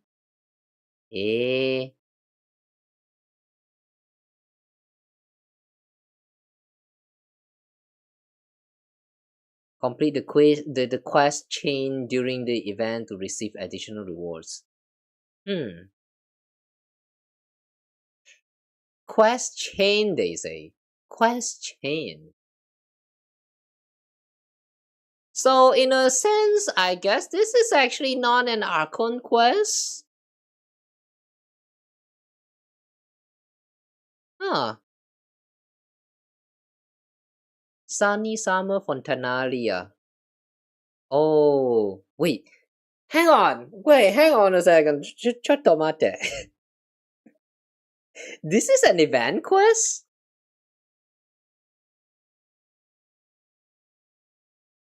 And then we will also be getting the moon. Okay, so basically the reason why this summer event content is permanent is because it's like a Sandrone character story quest in a sense. And then we're also going to get the moon exploration, a whole new map with its own world quest that features Bina and also some Nazizen Cruise Order. No wait, they don't really. Oh yeah, right. That was no mention about the Nazizen Cruise Order. So I guess in a way the trailer was a little bit misleading. That's all. Okay. The more I start to think about it, the more I feel kind of confused. Alright, it's time for me to yap for a little bit. Okay, where's that? Okay, it's yap time. So, in this next version, we're not going to get an Archon quest, but we will be getting a permanent event content, which is going to feature the lore about Sandrone, and it's going to be permanent. Okay, and then we're also going to get the moon as an explorable map, which also going to have its own lore, and you get to spend some more time with Bina, and this is also going to be a world quest that actually has voiceover. Okay, that's very nice. And then after that, I remember that they also mentioned about another events though. Yeah, the other event that has something to do with Sitlali. Hang on, what is that about then? Does that mean we actually has like 2 event content for this whole this next version? Sunny Summer Fontanalia, Dance Dance Easy Breezy Disco, Final Long Range Sidelines, Station on Start. Oh, okay. I see. So, oh wait, hang on. Sunny Summer Fontanalia is also the one that will give you the... Wait, that's the one that will give you Charlotte. Wait, so basically they are actually the same event? Silalui is also going to show up in this Sunny Summer Fontanalia. It's not a separated event. The pacing for this stream, I'm actually feeling so confused. I thought the one that features Silali and her new outfit is going to be another event for the next version, but I guess not. It's actually a part of the Sunny Summer Fontanalia event, which is going to feature Sandrone. Huh. What? That was weird. Well, but anyway though, it does look very promising. Since it's going to cover so many things, considering that it's going to feature like Sandrone as it's going to be like Sandrone's character stories. In a way, I would say that I am very looking forward to all the lore drops that is going to be hidden inside of this in this quest. I am not sure whether it's going to be on par or maybe even better than the one that we got from last time with the Bennett's lore drop. I mean, you guys remember that one with the resort? What is that? The Nightland Resort event quest? The one that's still permanent and can still be explored even right now. Ugh. Back then, the event was kinda great, but when they revealed the lore about Bennett, it's even though it's sad, the part about the constellation didn't really like get revealed too much.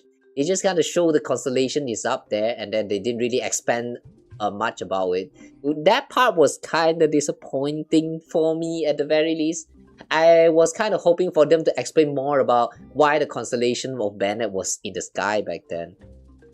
But they just kind of skipped that because it wasn't very important to the plotline of that story back then. So yeah, I was feeling kind of disappointed.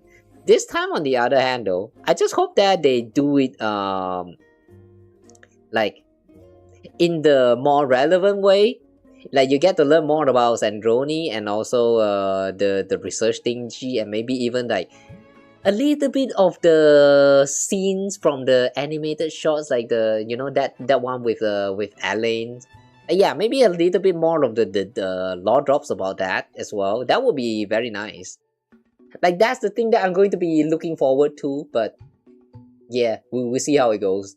Overall, I'm actually very excited about this the next version's event story. Also, sorry I can't zoom out just now. That was my hand.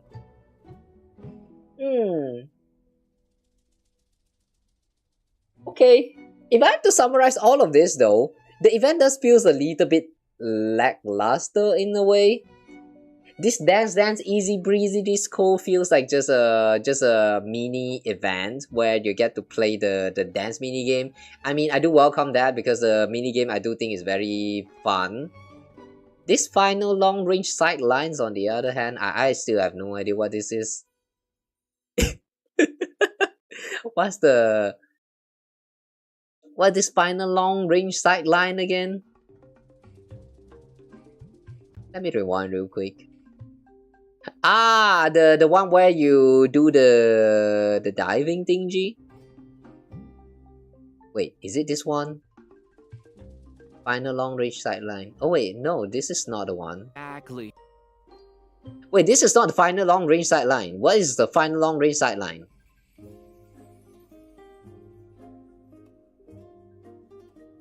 Did they actually skip the final long range sideline? Oh, the one with Chaska? That was actually so brief. Yeah, it's just some mini events here. Yeah, overall, I really think that the event content for this next version feels a little bit lacking comparing to the previous versions. So I'm just going to hope that the Sunny Summer Fontanalia is going to be like like good enough. I don't know what else to actually say about this, man. It does feels a little bit like lesser comparing to the previous events that we have get for one versions alone. But if it is fun, then that's great. For now, I don't know because like that's only like 2 of these side events here, and they looks pretty short. So I don't think that it's going to be. There's going to be like that many things to do in version Luna 8. But yeah, we'll see about that. Good thing is that we actually still get a new map to explore around, so yeah, you're not going to get bored that quickly. Unless you speedrun everything again on day 1. Yeah, if you want to enjoy Genshin Impact, I still think that you should not be rushing through everything like 100% everything literally on day 1. That's a little bit too... You chong too hard, what for? Just chill out. So that you still can have like more content to play on the other days, you know. Yeah, the only thing that worries me a little bit is the way the number of events content is kinda less, but it's not really a big deal. If anything though, we're also going to get the stellar reactions and also what's that again? The witch revelation thingy for some character that has something to do with the stellar conduct. That in itself is very nice, but I don't know. I personally think that the stellar conduct reaction is kinda weird with the way they implemented it. It's like you take lunar reaction and then you take the Hexari reactions, you make them relevant. You make them connected. So the Hexari buff can also benefit the lunar buff. It's kind of similar to that, but like you know, repackaged but into this stellar conduct reactions. It's not the kind of things that I like to see, but I'm curious how they are going to go with this stellar conduct reactions. And they also mentioned that stellar reaction will also get expanded like someday in the future. I mean like after this version, I guess, when we reach Dashnaya. I am very curious, but at the same time it also kind of worries me because we are getting another character exclusive reactions that's similar to the lunar reactions.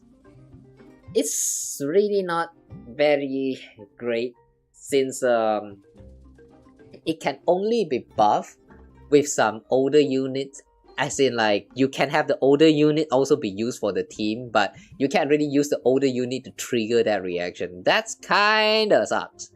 Like in the end you still have to pull for Sandrone if you want to play with the stellar conduct mechanics. Unless after you do the Wish Revelation quest, you can also use those characters to trigger the stellar reaction, then that's a different story. Yeah. If not, if they can't trigger the stellar reactions, then yeah, too bad, man. This is not a very great implementation for a new reaction, in my opinion. But well, we'll see how it goes first. Yeah, overall, I'm very excited, but at the same time, I'm also not very like I would say that I'm not very happy with the way they implemented it. It's nice, but not very nice. Does that make sense? Also, I noticed one thing though. I've heard rumors about the reactions between the... What is that again? I've heard that they're actually going to implement a new reactions into the game, which is the cryo reaction with the dendro. As in like, yeah, that too is going to cause like some kind of new reactions there. But there was no mention about it in the next version. So what's the deal about that? Or is the rumor all just false? Like people just speculating things based on the way that reaction exists in the what is that again? Not Stygian or Stop. That one what do you call that again? Imaginarium Theater. Yeah, Imaginarium Theater. I mean, I did saw some video about of people saying that this reaction exists in the Imaginarium Theater, and then like they actually had like the reaction icon thingy in the Melee Astra Wonderland review, so therefore they are actually trying to implement a new reaction between Dendro and Cryo. But since it's still not mentioned here, I would like to guess that we're only going to get that reaction someday when we reach Neshnaya. Like, that could make sense, but I don't know. Oh my god, there's so many things that I kind of want to talk about, but as in, like, I want to ask questions about, but I don't think I will ever get like a proper answer, so never mind for now. Also, I noticed that we don't really get a new artifact set introduced. And there wasn't really a mention about the changes to the artifact set that we have in this current version. I mean, you guys know the new artifact set that they introduced this time, the one that boosts superconduct. And then there's also the, what is that? A crit rate boost for those who is affected by superconduct reaction, and also a mention of some new effect will show up one day in the future. Yeah, that was not mentioned at all in this live stream here. So does that mean we're going to still have to wait until we reach Deshnaya to get like a buff, like the full review for the effect of that set? Or did they just forgot to mention it, or did I actually just missed that part where they mentioned about it? Yeah, I have so many questions here. But well, yeah, overall very great special program. I really enjoyed it. Really looking forward to the next version. Since I will be pulling for Sandrone, I guess I'm not going to be worried too much about the character exclusive stuff. But if you are not pulling for Sandrone, then yeah, sucks to be you, I guess. Guess now you have to wait until you reach Neshnaya to get the stellar reactions and all that stuff. Ugh. It's okay, maybe they're not that good after all, so don't worry about it. It's okay, just miss out on them. It's not really that big of a deal. I mean, I just cleared the recent reset of Spiral ABs with my I actually used a Natlan team, and also what team was that on the first half again? I'm pretty sure I used a team that's quite old. Oh, Skirk. Yeah, I had my Skirk team and also a Natlan team just to clear the floor 12 of the recently reset Spiral Abyss. So yeah, you probably don't need this new stellar mechanics at all. It's fine.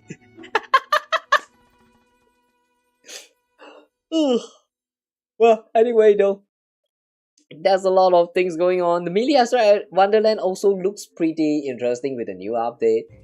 Too bad though, I'm not really a craftsman there. I don't really think I have the time to create like a game stages there. If I can and I have the skills, guys, trust me, I will 100% like create a copy of Crosscode right there just to promote the game. If I have the skill. Too bad I don't have. So guys, what I'm trying to say is, guys, anyone out here, if you have played Crosscode or ever seen me play Crosscode before, and you're also a craftsman in the Melee Astra Wonderland, please recreate with the new mechanic that they just added to the Melee Astra Wonderland. Create a Crosscode, please. Made a Cross Wonderland or something. I don't know, whatever you call that. Please just make that a thing. I want to play my Crosscode in Genshin as well. Okay. Yeah, I think that's all for the things that I want to say about this special program. Overall, it's just a very great, yeah, it's just a very great contents, I guess. I don't know, too bad. Tilali is actually a paid outfit. Now I am really considering whether or not I should go and grab myself some, you know, some of those the paid gem, the primordial gem or something. I don't know what they call that. I'll try to look into it. Maybe I'll try to maybe I'll find a way. I mean, the outfit looks very good. Or should I just skip that? Guys, please tell me. Do you guys think I should get Silali's new outfit? She looks so cute. I don't know, man. I want to get the outfit for our grandma. Should I? I mean, the thing is, I'm broke. So yeah, do you think I should suffer or should I not? Let me know down in the comment down below. Maybe not about me. What about you? Yeah, will you guys actually try to get the outfit for Silali? What is your most excited part about this? The next version, the moon explorations and all that. Yeah, what do you guys think about the next version? Let me know. I'm really curious about what you guys think. Oh, but yeah. Anyway, that's everything I have to say about this special version, these special programs. Yeah, it was very nice. So, holy shit, I've been yapping for 2 hours. Okay, guys, I'm going to make this quick. I say that this is going to be a very short one, simple and clean. Okay, simple and clean. So, that's it for now. Let's move on to the next watch. The next things that I want to watch. Oh my god, I'm stuttering so bad. Okay. Next. Next, I want to watch this Honkai Impact 3rd version 8.9 Hyperion Lounge, which just got released like some hours ago, like 3 hours ago. Yeah, some times ago before I started the stream. So 20 less than 20 minutes. Yeah, let's give this a watch and then we'll call it a day. It's going to be short. Trust, guys. Trust me.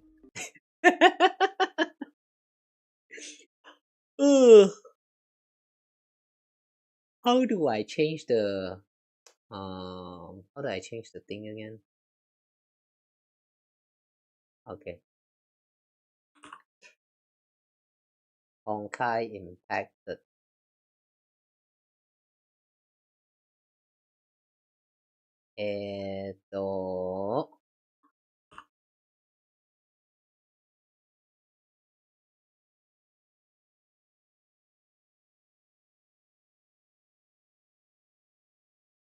Okay, should be updated all of this stuff. Okay. Alright. Last thing for today, guys. We're going to watch this Hyperion Lounge for the Honkai Impacted next version, and then we'll call it. Let's see what's going on in Honkai Impacted. I know we're going to get Sealy, but aside from that, I don't really know much. Oh, loud. Ooh, why are they running? Wait, hang on, Ajita?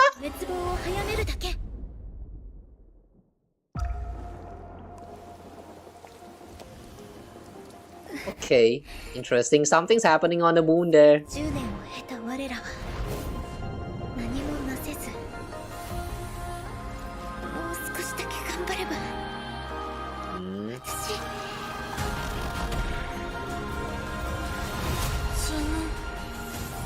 Die.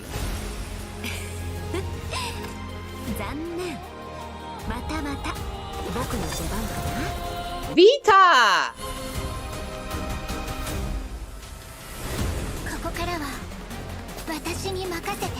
The doctor. Please don't call yourself the doctor.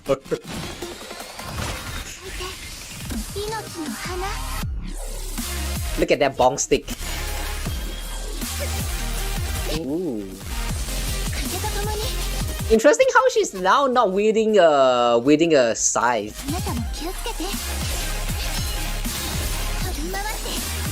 Oh wait, it just transformed into a scythe. Okay, never mind.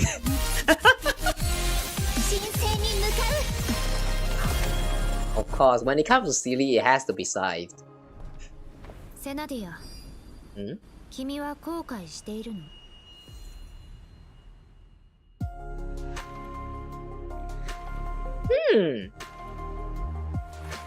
Okay, interesting. Vita actually looks like a good woman. Not an evil woman, but a good woman. Very nice. Ooh. Helia's getting a new outfit. Hello, Captains. Welcome to the Hyperion Okay, Lounge cool. version 8.9. Hello there, Captains!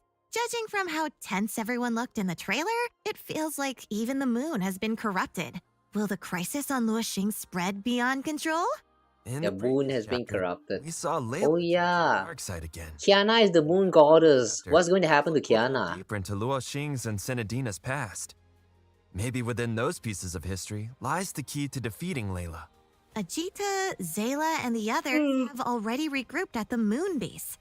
And with Vita lending her support, hopefully everyone can make it through this crisis safely. I have to say, Zayla emerging with a sea of flowers was absolutely breathtaking. Exactly. So, without further ado, let's take a look at Zayla's new battlesuit in version 8.9, Wings of Panacea. Wings of Panacea? Panacea? That's not Panacea. That deals lightning damage. The girl who returned from the Sea of Quanta has now grown into a Oh, that stick is a scythe. Okay. to protect countless lives. To certain Schicksal members who constantly charge headfirst into danger without thinking, this medical chief is very strict, but also very patient and responsible. And to the people closest to How her, patient. with every obstacle she overcomes, she somehow only becomes more lovable. That's right. With her neat short hair and gentle eyes, she looks just like an elven mage straight out of a fairy tale. I wonder if she can fire Elven mage. pew pew pew and send all the bad guys flying. How did you know? In combat, Zayla moves with a great Oh. in flight. She can suck the enemy. A 4-sequence magic attack while accruing her kinetic energy, Feather Flock. By consuming kinetic energy, she can attach feather blades to her staff and swing it decisively like a scythe for 3 sequences. Hold the attack button, and Zayla will cast her combo attack, Featherfall, to summon a formation that crashes down on enemies. After the attack's 4th sequence hits, Zayla enters the Feather's Embrace state, which enhances her next combo attack, restores additional kinetic energy, and inflicts paralyzed trauma on enemies. For her ultimate, Zayla unleashes the devastating power sealed within her staff against enemies. During her ultimate, she is invincible, and Time-Frozen Domain is active. Zayla is protected by Astral Ring Somehow, specialization. that slam looks very Star. familiar. After entering Stellar Outburst as the leader, she generates sea-tracing feathers as domain resonance marks. Sea-tracing feathers can devour all domain resonance marks generated by teammates to trigger resonance multiple times. This doesn't consume the trigger charges of Zayla's domain resonance marks. Zayla also possesses the Astral Ring trait, Harmonized Shadow Star. When Astral Ring specialization, Wheel of Destiny, is activated, Zayla's phantom support attacks can be triggered during Stellar Outburst. Heavenly Shift is also one of Zayla's Astral Ring traits. Heavenly Shift. Activate Well, specialization, Law of Ascension, and enter Stellar Outburst. Then switch in Wings of Panacea to trigger a powerful QTE. After the version 8.9 update, Wings of Panacea's battlesuit supply will open, offering 50% off the first 10 pulls. okay, Totally nice. adorable, yet reliable and composed. Don't you want to bring this Zayla home now? Joining the release of this new battlesuit are Zayla's exclusive weapon, Dawn Caressed Bloom, and Stigma Set Ever Healing Flower. The login event rewards an Ever Healing Flower Stigma option. Don't miss out. Wait a This second. depicts an Ever Healing Flower Wait a second.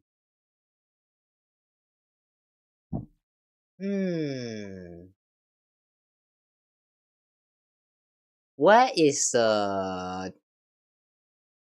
one where that shows her stick? Any frame that show the stick?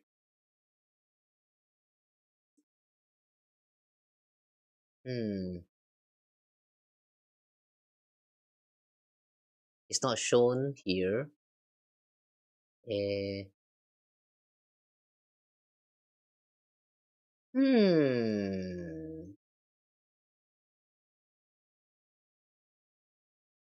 It has a ball and then like some like two-piece thingy surrounding it, and then there's something that looks like wing here. Okay.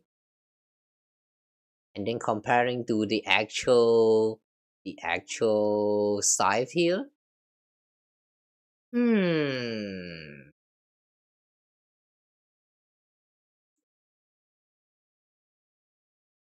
They don't look exactly the same, but it does kind of feels like the stuff that she has been wielding is like this part right here rotate like a 90-degree, and then it turns into like, you know, and then it kind of like separates from this center part here, and then it becomes like two floating parts right here. Like, that's actually pretty interesting. Even though it doesn't look exactly the same, but it kind of feels like the stuff is like the transformed scythe in a way. Very interesting design. Release of this new battle suit. Sorry, I'm going a little bit too over observant now. And stigma set ever healing flower. The login event rewards an ever healing flower stigma option. Don't miss out. The top piece depicts an ordinary morning. Oh. Breeze blows as sunlight spills across the floor, while the two Zaylas, dressed in cozy loungewear, prepare the Nice. perfect breakfast to begin the day. As Silly in her doctor outfit is also quite Zayla appears nice. to be checking Branya's health condition. There's a unique coolness to Zayla when she's fully focused on work. Looking at the bottom piece, we can tell that Zayla Is that a mushroom that she's touching? Juniors. Hang on, is that a mushroom?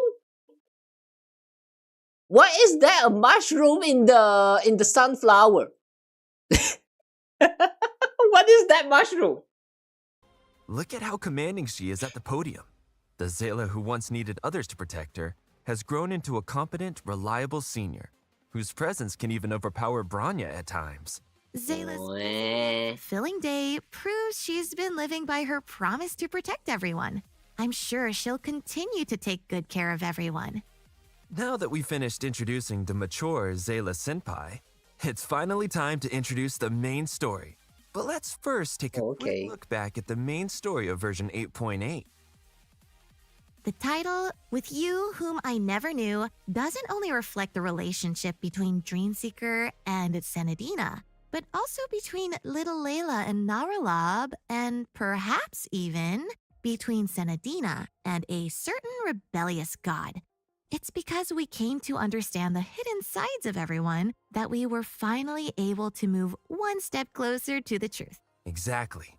Who could have imagined that the pact forged between God Senadina and Dreamseeker at the very beginning of Part 2 would be fulfilled in such a complicated way? And at the end of transcription, God Senadina delivered one final blessing to the future. Within that blessing, Dreamseeker also encountered the Zestful Queen, who emerged alongside her from the Stardust Tesseract. Speaking of which, the story between Little Layla and Naralab was particularly memorable to me. 1, 2, 3 Little Night. It's a simple little game, yet it's also the happiness the dragon Scion finally found after tasting the bitterness of countless lives passing away. But in the very next moment, that happiness came to an end. Yeah, and then you just kind of beat the shit out of her. She turned around. How did the thoughtful little Layla come to this? Perhaps from the very moment God Senadina chose to sacrifice herself to preserve Luoxing civilization, some things have become impossible to undo. And yet, after finally meeting God Senadina, the very first thing Layla did was ask whether Senna would still smile at her after learning the truth. It's honestly equal parts heartbreaking and bittersweet. I can't tell where the story will lead us next. It feels like the story has returned to Honkai Impact 3rd's territory. One crisis hits after another. Foreshadowings pay off, with the sharp turns and sudden drops of a roller coaster ride. Though, honestly, how does someone exist entirely in Ajita's lines? You mean Vita? She'll be making another dazzling appearance in the next version. In Chapter 13, A Rose and a Curtsy, to be released in version 8.9, not only will Vita return, but the companions from Earth and Dr. Ajita will also do everything they can to help. With allies like them, maybe things really will take a turn for the better. But can they afford to worry about others? The moon seems to be facing a crisis of its own. But after the cliffhanger at the end of the previous chapter, what everyone's most concerned about is undoubtedly the fate of God Senadina and Dreamseeker. And also... And also, what unbelievable sparks will fly when Vita meets God Senadina? After all, in version 8.7's interlude, the night which the light dreams of, God Senadina and a mysterious woman who called herself Vita of Purusha made a wager over the god's undertaker. As for what happens next, you'll have to play the new chapter to find out. In addition, version 8.9... I don't remember that. New map. The sad thing is that once they left the place, they will not leave behind any memory. Into a vast I don't think. of luminous... Yeah, I don't think Senadina will recognize Vita. Deep within the sea of crystals. Wow, where the heck is this? Sky like colossal ancient trees. It was here that Senna and her companions established their first camp. On such a barren yet mysterious land, how was a new civilization able to take root? All I can say is that the people of Lakadar paid a great price. Thankfully, every sacrifice they made was worth it. Wait, hang on. This is Lakadar? We're going back to Lakadar? Mars is gradually brought to light. The story of Part 2 is nearing its climax. In version 9.0, we'll finally witness the grand finale of Part 2. If, at the end of the journey, the fate of 2 planets rests in your hands, will you choose to destroy a neighboring planet or forsake your home planet? That question will be answered by the protagonist of the dream-seeking journey. It's worth mentioning that even after Part 2 concludes, the main story will continue in the form of epilogues, telling mysteries that have yet to be fully unraveled, along with the everyday stories on Mars and Earth after the finale. We'll even get to see more instances where Earthlings and Martians come together beneath the same sky. I believe these encounters will spark something new, so please stay tuned. Whew!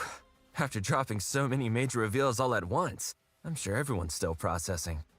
So, let's move on to a much more not really, actually. The new featured event. Okay, this time, the story Maximum speed delivery dash. Taking advantage of a rare holiday, the 2 Zelas decide So we're doing delivery side job now? a town, a vacation. Just hearing those words draws me in. But during the trip, they accidentally discover that Branya, who claimed she would be crunching on the latest game update. Someone who's supposed to be working overtime here. Now, why would that be? Bronya, okay. Development is an uphill battle. Running into roadblocks midway is only natural. That's why Branya has come here to unwind and clear her mind. And while she's here, she can conveniently go on a date with Zayla. Truly a perfect plan. Unfortunately, reality rarely goes according to plan. After arriving in town, Zayla and the others hear rumors about a mysterious delivery girl there. According to the rumors, this delivery girl can deliver anything and get any job done, no matter how impossible it may seem. Seriously? Then they should summon this delivery girl to take care of those development issues for Branya. Not so fast. Along with the delivery girl comes a machine riot throughout the town. Looks like the 2 Zaylas and Branya must deal with these machines on a rampage first, before they can meet the mysterious delivery girl. Now then, let's take a look at how captains will battle these enemies and restore peace to the town. In this event, you will control characters to fight through waves of enemies and side-scrolling stages. When using a melee character, the character will automatically slash nearby enemies. Meanwhile, a ranged character can attack in different directions ahead by adjusting the firing angle. While fighting, characters can gain experience and level up. Each time they level up, you can use perks to strengthen their abilities. Hang on. For every 3 levels gained, or every elite Who is that? And their abilities. For Oh, is that Bronya? Bronya and Ciri on the back? Are they on the delivery? On that little scooter? Wait, Bronya can ride on the scooter? I thought she's all about the motorbike. every 3 levels gained, or every elite enemy defeated, okay. will also gain access to a rejuvenation, which further improves their power. As the event progresses, you'll gain new characters and weapons, and unlock new combat styles for you to mix and match. That's right. And the event rewards are just as exciting. By participating in this featured event, you can obtain crystals, source prisms, we're actually getting a new outfit. Mad Pleasure, Shadowbringer's new outfit, Pact Absolute, and more. This outfit is inspired by the classic butler look from the main story, whose sharp cut perfectly highlights Miss Thelima's poise and elegance. It also makes her legs look longer. The design also retains the little devil motifs of Gentle as the Night, adding a touch of playfulness and cuteness to Thelema's elegant appearance. If you like this stylish butler-inspired outfit, Pact Absolute, don't forget to participate in the... No, I like the butler theme, but Up next, it looks a little bit similar to her default outfit. Maybe because of the color scheme. Without further ado, And that felt kinda all the strange. bonuses arriving in version 8.9. After the version update, Wings of Panacea Battlesuit Supply is 50% off the first 10 pulls. Accumulate login days to get a stigma option, crystals, and more. That's not all. The event, Okay. Iridescent Bazaar, will launch simultaneously with the new version. During the event, spending crystals and supplies will return event Oh, spending event. for rewards, including Planar Armament Warped Spacetime's new outfit, Summer Tactical Gear, Oh, we're getting Serapium as a free Astro Orb now. Okay. equipment supply cards, and more. Our Shixel A-rank Valkyrie is getting a brand new look for the summer. Her high-tech battlesuit has turned into a refreshing swimsuit. And even her floating blades have turned into seashells. Even when in such a breezy and casual swimsuit, Helia still radiates an air of cool confidence. That's exactly what makes Helia so charming. After everything, So Helia is now an ice they agent. absolutely deserve a long Nice. vacation after the mission is over, preferably somewhere by the sea. And when that day comes, she can wear this summer tactical gear. If you want to bring this outfit home, be sure to participate in the Shopping Day event during version 8.9. Shopping Day event. Summer outfit. Version 8.9 will also introduce the Summer Style Outfit Shop, where many summer outfits, including Roseate Summer and Star Speckled Blue, make a temporary return. Meanwhile, Each outfit costs summer outfits such as 1,200. Miss Pink and Seaside Vibes will receive a temporary discount. Okay. There will also be outfit options for captains to pick from, so if any of them catch your eye, don't miss out. Well, And that wraps up an episode of Hyperion Lounge. I can't Chief wait to dive Medic. into all the new content coming in version 8.9, and finally meet Shixel's beloved medical chief, Zayla Senpai. Honestly, she's changed so much since we first met her. Exactly. Initially, Zayla was quiet and sensitive, prone to closing herself off and leaning on others. And for a long time, she lived in self-doubt and uncertainty. Slowly, but surely, through hardships and difficult choices, Zayla learned to face her inner self and accept all of who she is. She chose to become the medical chief, using her own abilities to protect her companions and take on responsibilities. Step by step, she outgrew her timidity, becoming independent, composed, gentle, and strong. Gentleness was never a form of weakness.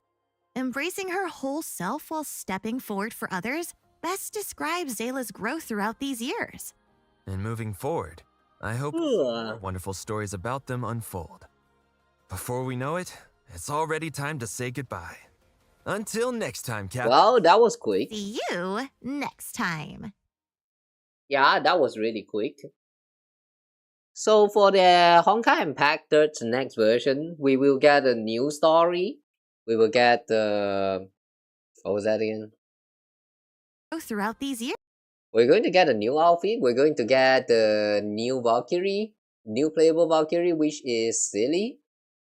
And together with her signature size. And then, what else is there? There's also the events, some kind of delivery events that looks like, I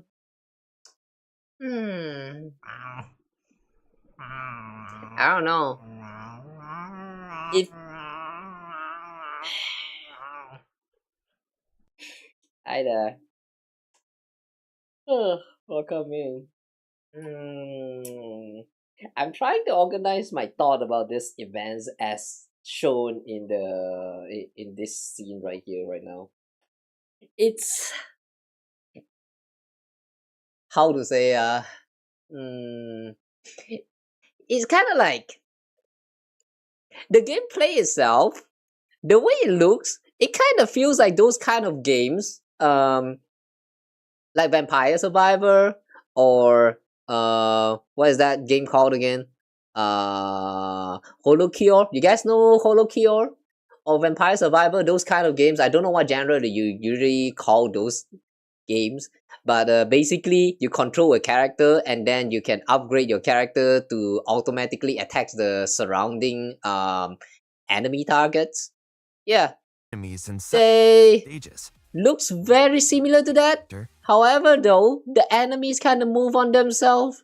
It's a side scroller, and colliders are all squares. It's kind of like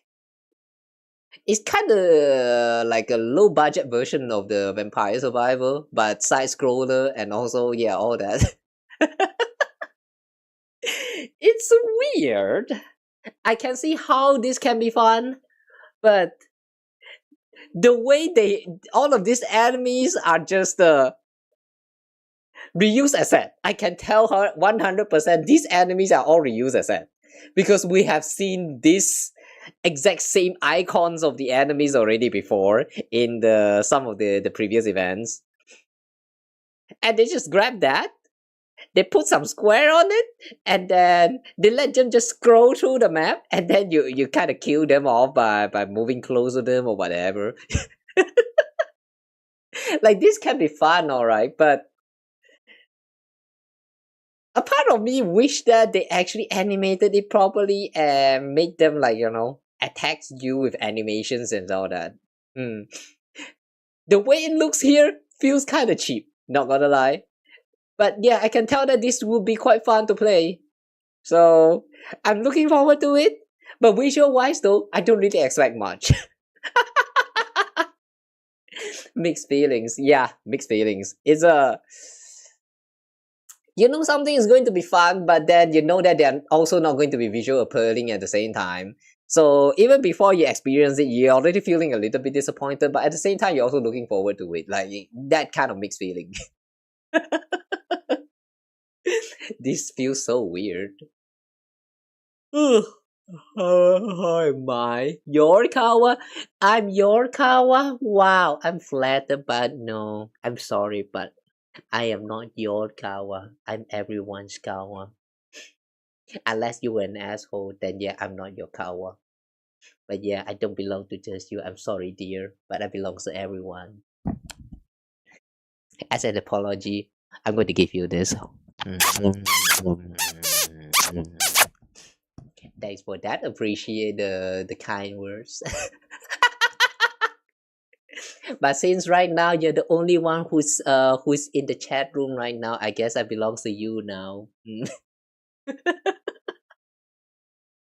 But anyway, though, welcome to the stream though. And we are actually almost done with the stream, not gonna lie.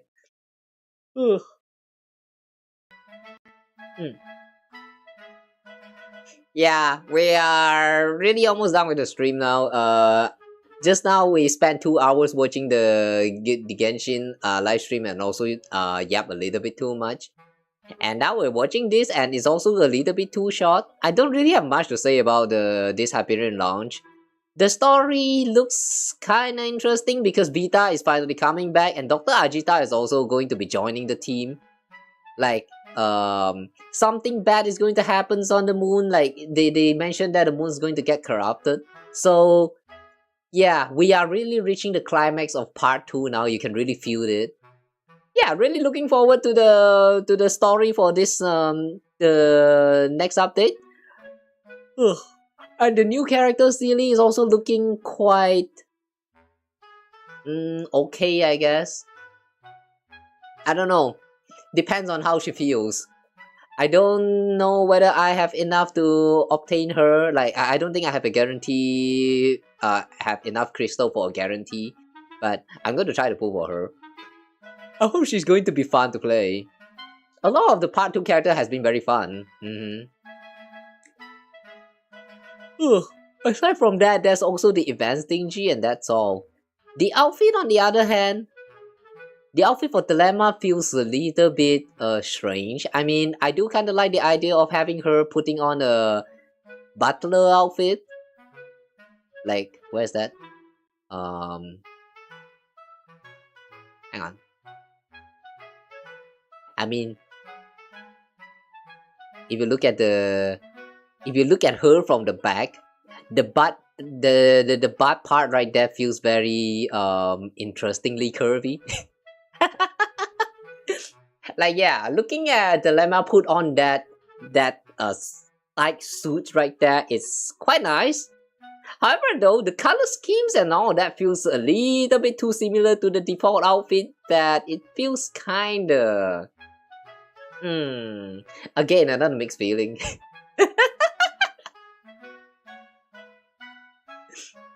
Oh, and we're also going to get a swimwear for Helia. This one is also very nice. Really like that. One thing I really enjoyed about Honkai Impactor's character design so far is that they don't really bother to hide the belly buttons. Yeah, they don't really bother to hide the belly button. In fact, they like to just show them off. I love that part about the character design in this game. If it's Genshin Impact, for example, we do have some character that shows the stomach, that tummy there with the belly buttons, but it's very, very rare. Like all of the 100 something of the character that's available, I think there's only like less than 5 characters that actually shows the belly button. Yeah, it's very rare. But Honkai Impactor, on the other hand, there's a lot of outfit that let them show that tummy. It's very nice. I like that.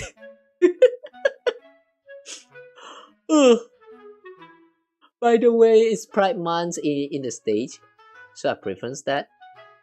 Nah, it's okay. I don't really celebrate Pride Month or anything. Yeah, good for you all. Those of you all who celebrate Pride Month, good for you, I guess. Have fun priding, I guess. I don't really have gender, so I don't really understand that. Yeah, I don't belong in the LGBTQ ABCDEFG thingy. I'm just a thing. But yeah, good for y'all. Okay, understandable. Yeah, I mean understandable. I don't belong to you guys, but I do think that you guys can keep your pride there. You guys have you all have the, what is that thing called? You do have the privilege, so long as you don't be an asshole and like, you know, like ruin the fun for the others. That's all that matters. Mentioning that because I saw some videos talking about it like just a few days ago, like how people has been stupid about some, what was that? Like I saw this one video covering some like there was some small groups organizing some kind of tournaments for Apex or something, and then they use AI art for it because that's the only available tools for them. And then there were some people also complaining about how this tournament they asked the organizer whether or not the trans girl are allowed, and then they said no, and then it kind of went viral on Twitter or something. I don't really saw the post on Twitter myself, so I don't know whether that's true or not, but yeah, just don't be those assholes. People get to be people get to choose the rules for their own their organized events. Don't ruin the fun for them. You can be excluded sometimes. It's okay. Just like how if you are a vegan, you should not be telling those who eat meat to stop eating meat. That it doesn't work like that. Just remember that, okay? It's okay for you to follow a certain principles. That doesn't mean you should enforce your principle on the others who don't follow the same principle as you. Always remember that, okay? You're just going to be that one asshole who ruined the fun for everyone. Alright, anyway though, why did I yell about that? Neither you, but it's fun. Didn't hear about that. It's okay. I also didn't really hear much about it. I just saw a video covering about that, and I find that pretty hilarious. That's why I mentioned about it just now. Like, what do you mean that some? I don't know about this place that the person in that whole controversy was about, but they actually come from where is that? Something that start with T. Something that start with T, like Tunisia or something. I don't know. And then in that video, that person actually look it up and show the map, and then what you see is just a bunch of sand, and then there's a car on a very wide road, a very wide and long road, empty road. Like, people is that broke, and then you're blaming them for using AI for the art and all that. Like, that's actually pretty dumb. Not that I support AI art, but at the same time, I don't really fully against AI art, because like, that's good and bad use for everything. Yeah, that's actually it's actually a nothing burger in the internet slang, I would say. Yeah, it's really nothing too important, or nothing that's like too big of a deal. Sometimes I really wonder why internet is like this. Dogmatism is bad either way. What's the dogmatism? How do you spell that shit?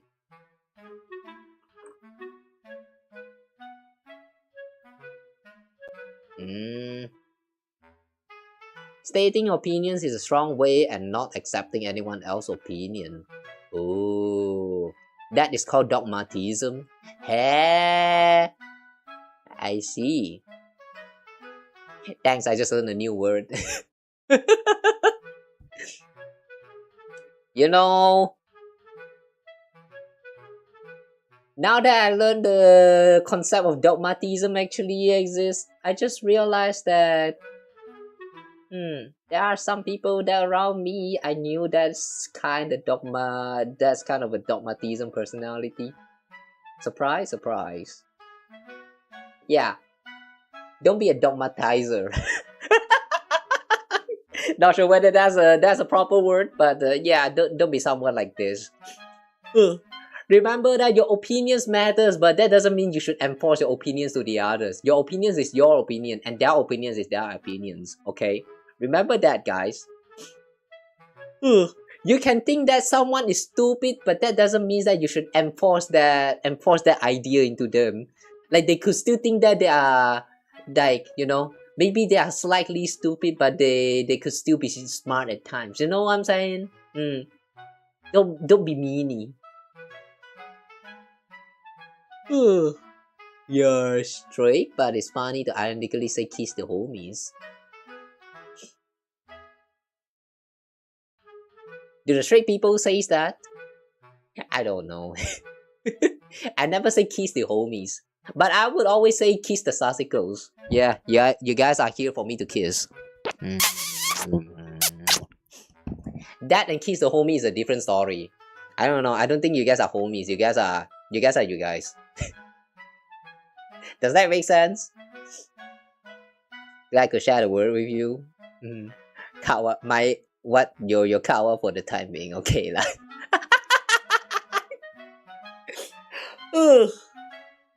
Yeah, see guys, the number of chatters on my stream are usually that less. So like, if you want to hawk me all for yourself, you know, just drop by to my stream every once in a while and maybe chat, you know. You can at least feel like I'm yours. Even though it's kind of like when you're treating your dog and your dog is kind of minding their business and they don't want to give a care about you. Yeah, that's me. Just not a dog. What kind of example is that? Alright, anyway though, and I've been kind of dragging on with that chat for just now. But anyway, yeah, I think we are done with this the reaction for the day. We watched the Genshin Impact and also Honkai Impact Third Special Program. Both of them are very nice. Honkai Impact still, as usual, feels like the content is not really too much. But I don't know, I don't really mind, to be honest. Ugh. I've saw some video of people covering why they quitted Honkai Impact because the way the schedule has been shifting and also the lack of content and all that, they're too tired of waiting. It's valid, but like, I don't know, I personally don't really mind it too much. I mean, we still have like so many other gacha games to cover, so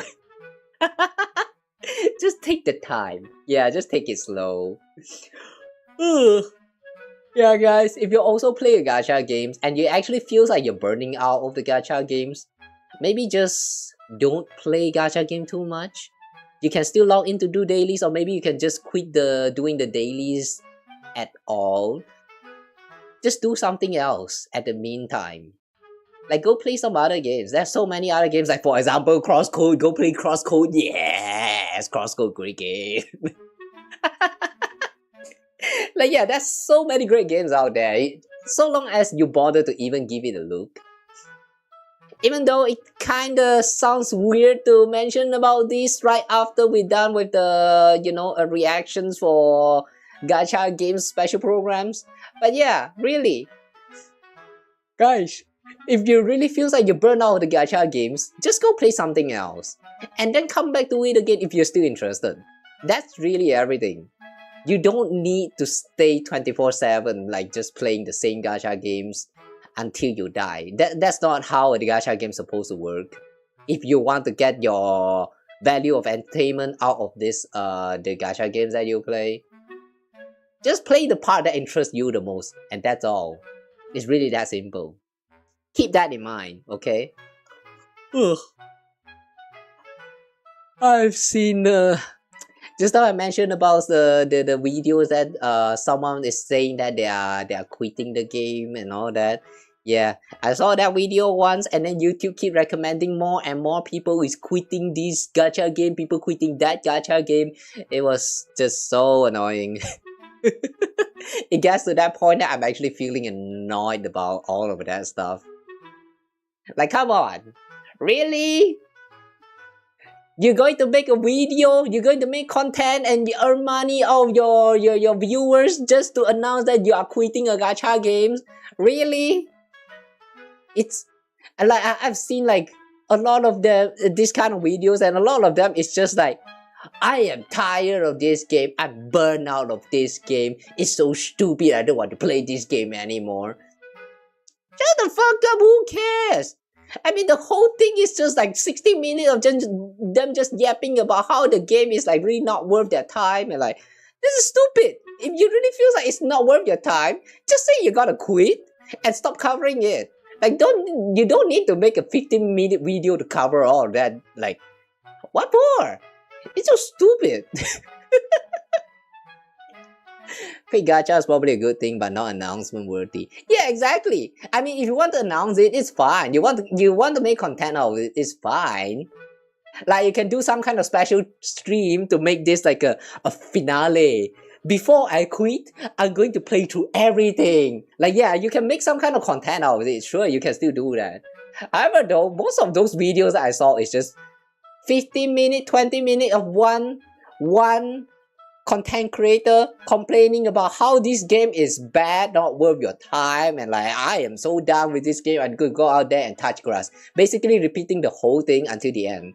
And they don't really make like too much of like constructive opinions about how they can change the game, or like suggestions of what other games you can play. And yeah, nothing suggests, what is that? Nothing that's like constructive, nothing productive at all. It's just 15 minutes of wasting your time. It's so stupid, man. And YouTube just keep recommending those to me, and I hate that so much. Why? Content creators, please stop making this kind of video. You want to quit a game? Just quit the game. Stop covering it. Who cares? Just play some other games. Share the fun of the other games. Not announcing that you're going to quit the game for like 20, 30 fucking minutes. Some even goes all the way to like 50 minutes. I'm like, what the fuck, man? 50? 50? Who cares? I cannot, man. I don't even remember their names, but like it's just some random YouTubers I saw, so I'm not going to call out anyone right here. But if you are one of those people, then you know, I guess just think about how you approach your content. I guess I'm not going to backseat you on how you do your content. It's just that I don't like your content. That's all. I'm sorry, but it's just not my thing. I've noticed that a lot of times I've been like lurking on YouTube lately, and okay, wait, hang on a second. You know what? Since we are kind of done with the you know, the reaction and stuff, let's do a chatting session. Let's move. Give me a moment. Okay, let's move here. And is my chat okay? Hang on, I don't remember where's my chat for this room. Oh, it's right here, right there. Okay. But yeah. Anyway, what was the thing just now? Agree exactly. Gacha gamer complaining about time wasters while wasting other people's times. Yeah, exactly. That's the most stupid part. And like sometimes, you know, I feel like that also one of the things that contributing to all the toxicity among the gacha game communities. Like I mentioned this before, but like the reason why I don't try to actively engage with the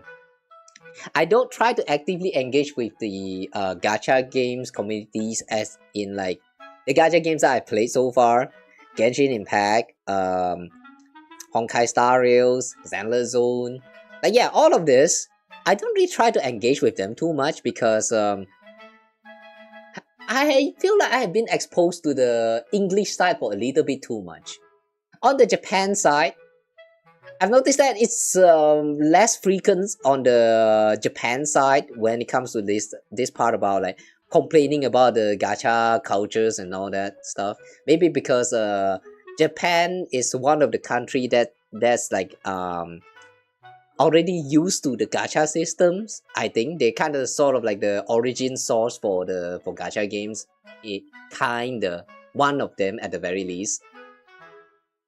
So like, if you go to the Japanese community side, I feel like you're going to notice that the way they perceive all of this new content is a lot more different than the way the overseas the English community like, you know, take in all that stuff. Like, how to say, I noticed one thing about this, but I have been following a bunch of this the gacha games accounts, the official accounts, right? And one thing I noticed is that Zenless Zone, for example, whenever there's like a new agent, you know, whenever they do like the drip marketing for their new agents, on the Japan side, the ratio of the like and retweet, like and repost, I mean, the like and repost ratio is always going to be a lot more higher than the English side for some reason. Not just Zenless Zone, Genshin Impact is also the same. And I feel like that really says something. Let me see if I can show you guys, actually. I know I just moved, but let's move back again.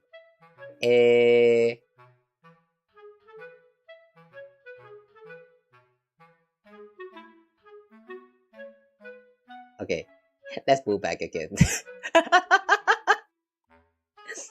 Like, look at this. Okay, I have been following this post here, right? And from what I noticed here, Zenless Zone, for example, 1M follower, and then we have like not even 1M follower on the Japanese side. However, look at the ratio of the exact same post. For the English one, 613 like, and on the Japanese side, 2000. The difference, man. And this one, for example,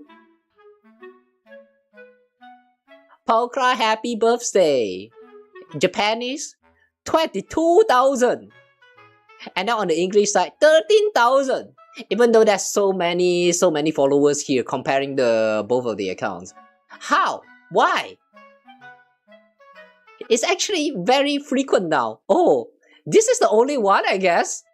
Miyabi, 65,000, 1,000 more likes than the Japanese ones. Yeah, I don't. It's kind of strange, man. I don't understand. And look at this. Genshin, Japanese promo about what is this? What style costume PV? What is this? Oh, the PV about the new outfit that we saw just now. For Japanese, 21,000 like. English, they don't give a shit, like only 7.6 thousand. Yeah. I feel like, you know, if you want to engage with the gacha community, it's best to just go to the Japanese or maybe the Chinese community if you can somehow get into the Chinese one, the CN community. I don't know whether it's actually exclusive to just China alone, but I just noticed that I have not seen much of the CN related stuff going on. But yeah, if you want to have more fun with the gacha games with their community, go learn some Japanese, go learn some Chinese, go join those Japanese or the CN community instead. Rather than staying in the English side of the community and, you know, watch at all of those insufferable bunch complaining about how this game is bad and like, yeah, all that stuff. Yeah, just go to the space where you can have more fun. Wouldn't that be much more beneficial? Right? Sounds about right. GCN community is hard to get into. Yeah, the CN one I can't really say much because I'm not a part of it myself as well. Yeah, now that I mentioned about it myself, I just realized that I have not seen much of the gacha CN community. Unless it's in the Hoyo Lab? No, not even Hoyo Lab. Not even Hoyo Lab, to be honest. Yeah. Even Hoyo Lab is still suggesting all of those posts in English. I wonder why. My Hoyo Lab is actually in Japanese. All these algorithms, man. I don't understand. It's hard to get past the CN censorship. Yeah, that's the one thing that's one of the reason why I say that I'm not quite sure about the CN community.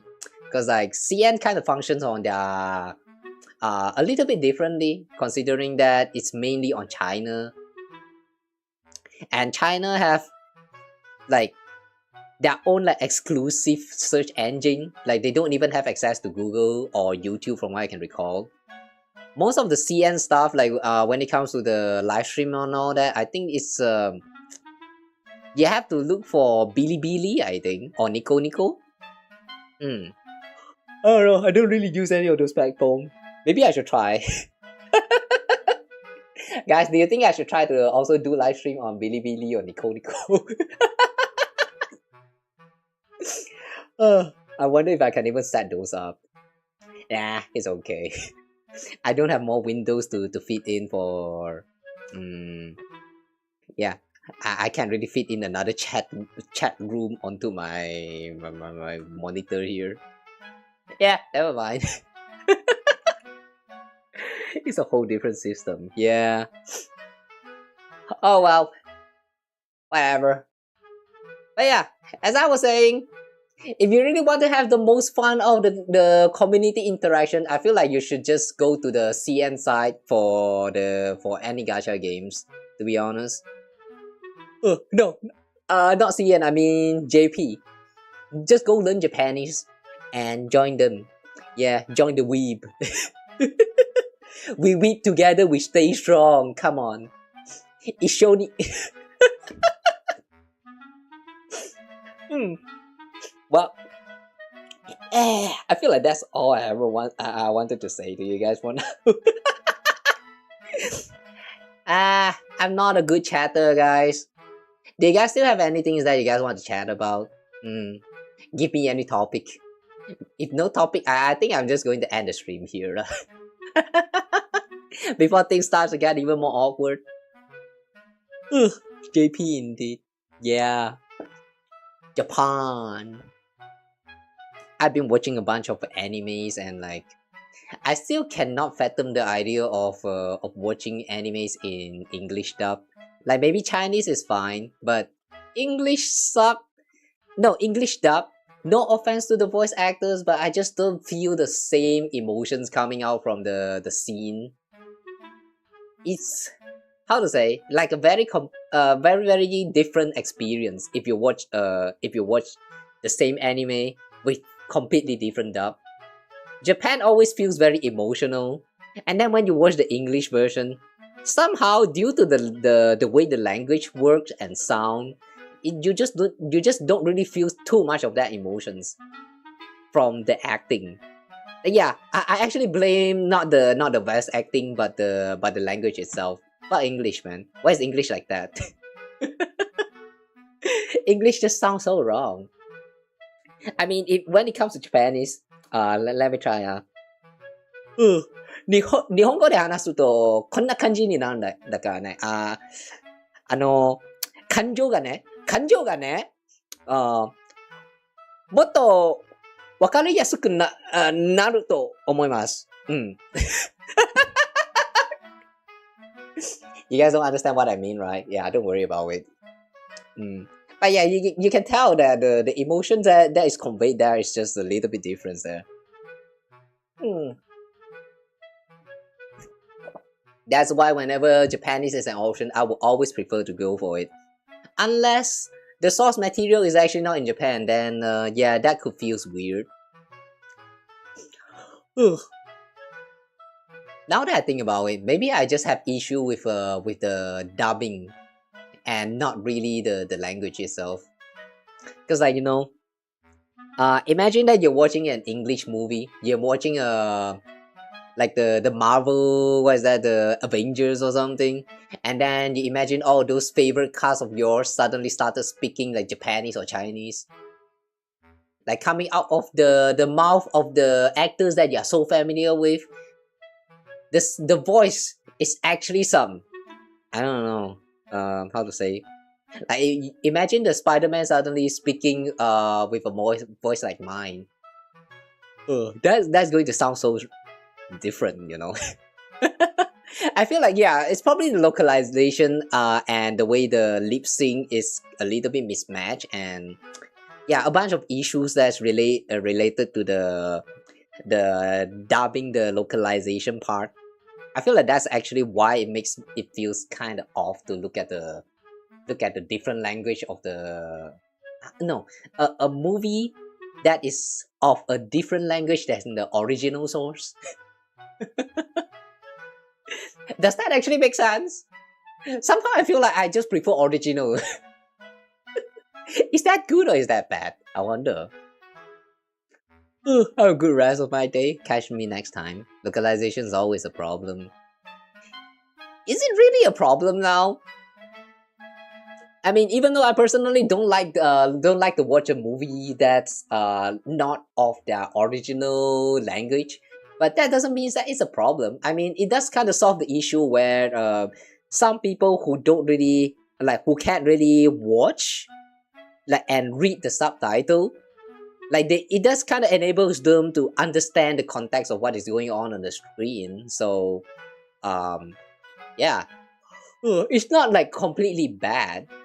It's just that is not the kind of thing for me, I guess, especially if I know the language.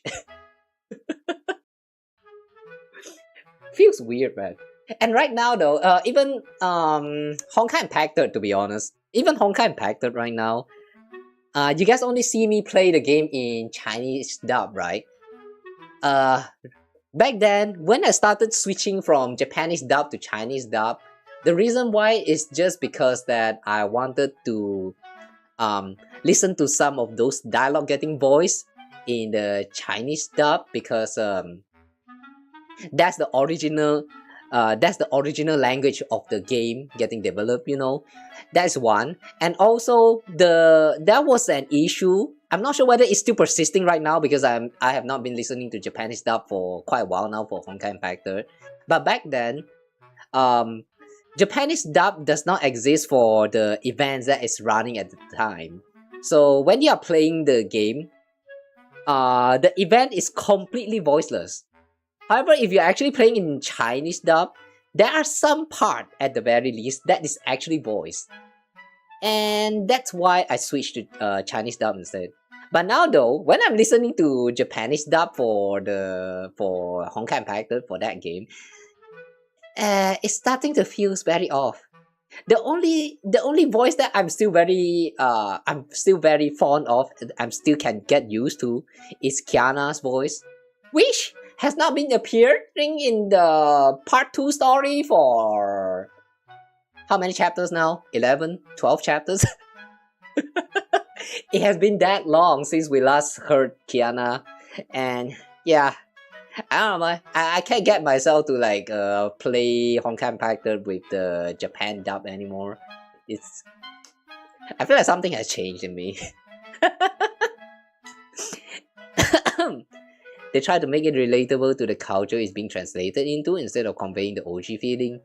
I feel like that's actually quite rare lah. Sometimes that happens, but there are also times where they just the localization just directly translate the language.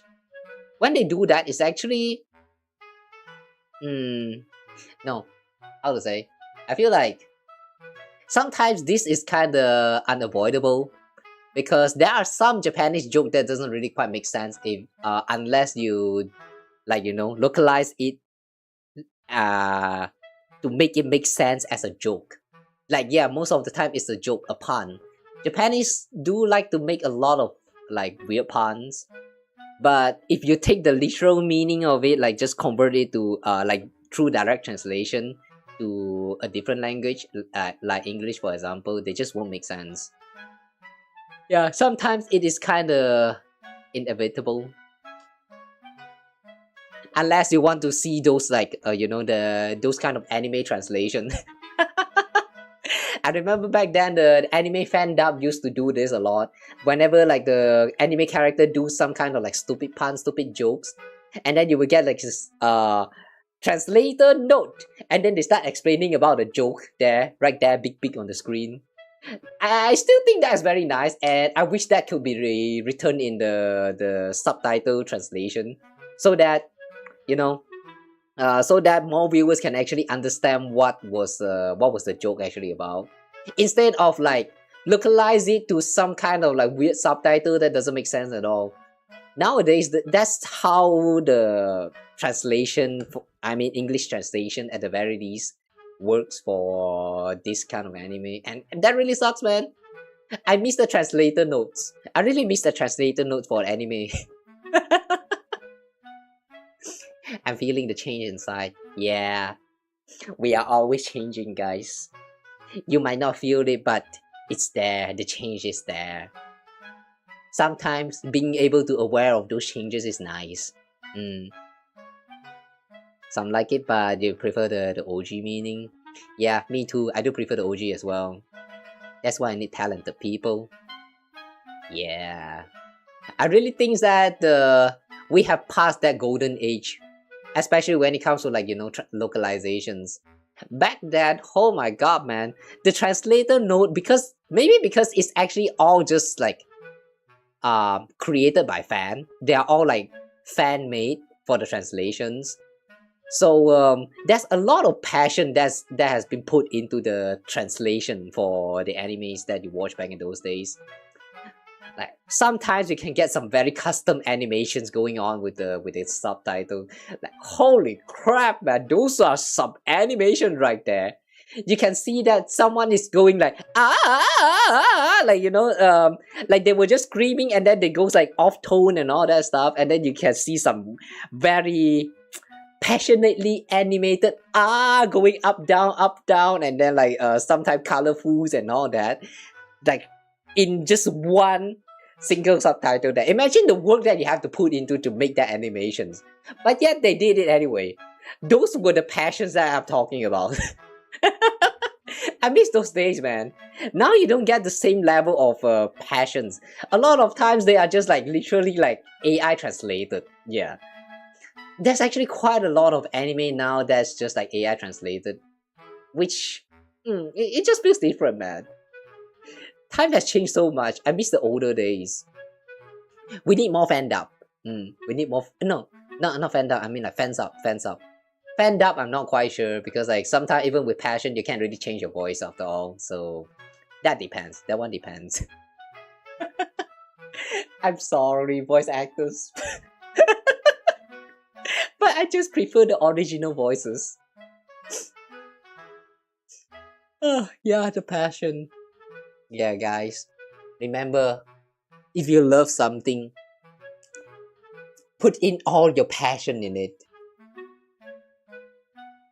If you don't, then you're kind of just wasting your time. If you love something, then be passionate about it. Be motivated. Do more for it. Do it like you're dying for it. You're going to be killing for it. Like, you know, do it with that kind of mindset and you're going to have the best life ever. Trust me on that. I'm still not able to achieve that myself because like I love a lot of things. A little bit too much. I love drawing, I love making videos, but then I can't really like dedicate like too much of my times of working on a bunch of those stuff. I also love making this my own model. However though, it takes too much time and so it never truly happened again. Even after I say that I want to make the chibi model thingy, but the asset has just been sitting right there, rotting for ages, and the live 2D never comes. It just never comes. I don't think it's ever coming, guys. Yeah, what should I do with the chibi art, guys? I'm still not sure what to do with my chibi arts. Yeah, bae. Now that I remember, I'm feeling kind of guilty.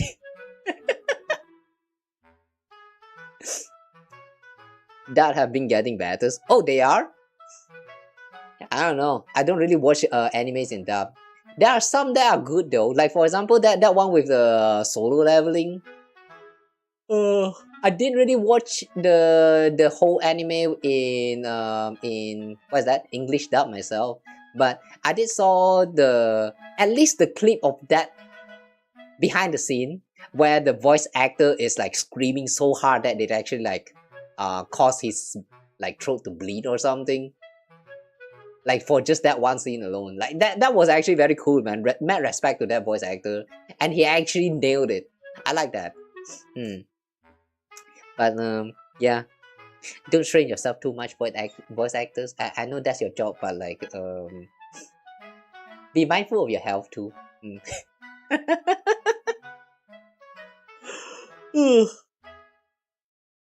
Alright, anyway. We started to chat about nothing too important here, but oh, it's 12 a.m. now. It's still kind of early, but I don't really have much else to say, so I think I'm going to just end the stream here lah. Unless you guys still want to chat. Vocal exercises are key. Vocal exercises. Not sure. I'm not sure about that. Because I myself have not gone through any vocal training myself. At the very most, maybe watch some vocal training videos and then like try it out a little bit after the videos and then completely forgot about it. So yeah, I always imagine how the voice actors who gone through their own like vocal training, their vocal exercises, that like, you know, have some kind of mentor right there to be a guide, to be the trainer, to teach them how to use their voice properly. Like, I can only imagine that it's going to be so painful to go through that kind of training. But I'm very interested though.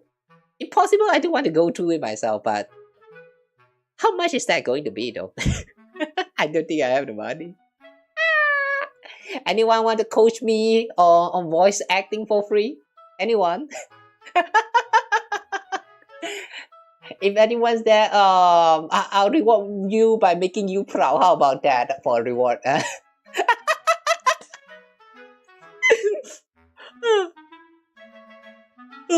have I been feeling lately?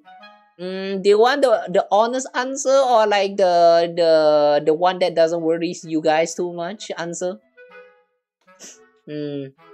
Yeah, just as usual, I guess. Just as usual. And just as usual, it's not really like too good. Ugh. Even right now, I'm still feeling a little bit of like shaky inside my brain. So yeah, it's not really too good. Ugh. But I can still last for a little bit while, I think.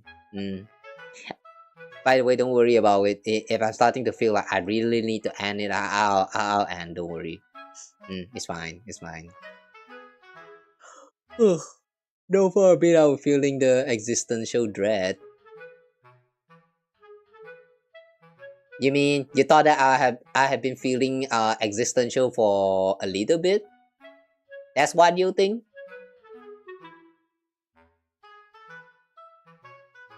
No, don't worry about it. It's not a little, but it's actually every day. Every day I'm having like existential crisis, existential dread, whatever it is. But it's literally every day, 24/7. Even right now, I'm still thinking about it. However, though, I'm used to it at this point. So yeah, that's the perk of being an overthinker. If you overthink too much, you know, you just get used to it. That's just no getting over. That's just no getting rid of all these thoughts. So in the end, you just get used to it, and when you get tired of thinking, you just like whatever, and then move on with something else. Don't worry, you get to that point. I'm not sure whether that's a good thing or not, but yeah, you get used to it.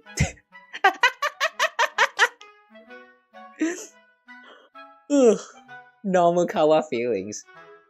Yeah, so normal, right? If you're not feeling all of this, if you don't have all of these thoughts that I just mentioned, then you're not normal, man. You're not normal. You're weird. It's not normal, but how can we change that? What do you mean it's not normal? Didn't you just say that you can also feel it, you also get used to it? In that case, that means it's actually quite common then. If I am the only person who feels that way and none of you guys can actually relate to that, then yeah, I would say that I'm the weird one, I'm the odd one out, and it's actually not normal.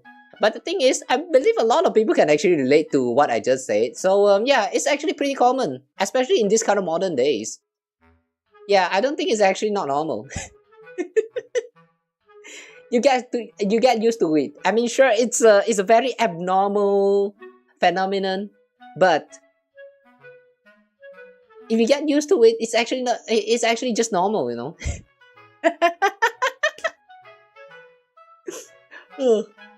But you know, it should not be that way. But can you do anything to change it? Can you? No, you can't. That's why just assume that it's normal and just move on. I know it's just coping at that point, but sometimes you really do just have to cope. Or else, if you don't want to cope with it, you know what you can do? Get out of there. Just get out there, live in the forest, live the old days again. You know, like, you know, hunting for prey, setting traps to get food for the day. Like actually hunting for food instead of purchasing food from the markets and all that. Yeah, you go back to those life again, and you're going to stop coping because life is going to be more free. It's going to be more, like, you know, you're going to feel so much more at ease because there's nothing much going on with your life. Everything is so peaceful. There's nobody at war for politics or economy or whatever the fuck is going on in this modern world. Yeah, just get out of here, and you're going to be having the best life ever. I feel like I said the same just now for something, but well, anyway. Only way we can get past it is through hardship. Nah, just coping. There's no need to go through hardship, just coping. Dread is familiar, so we don't try to change it. Yeah, you don't try to change it, and I don't think that's actually a need to change, to be honest.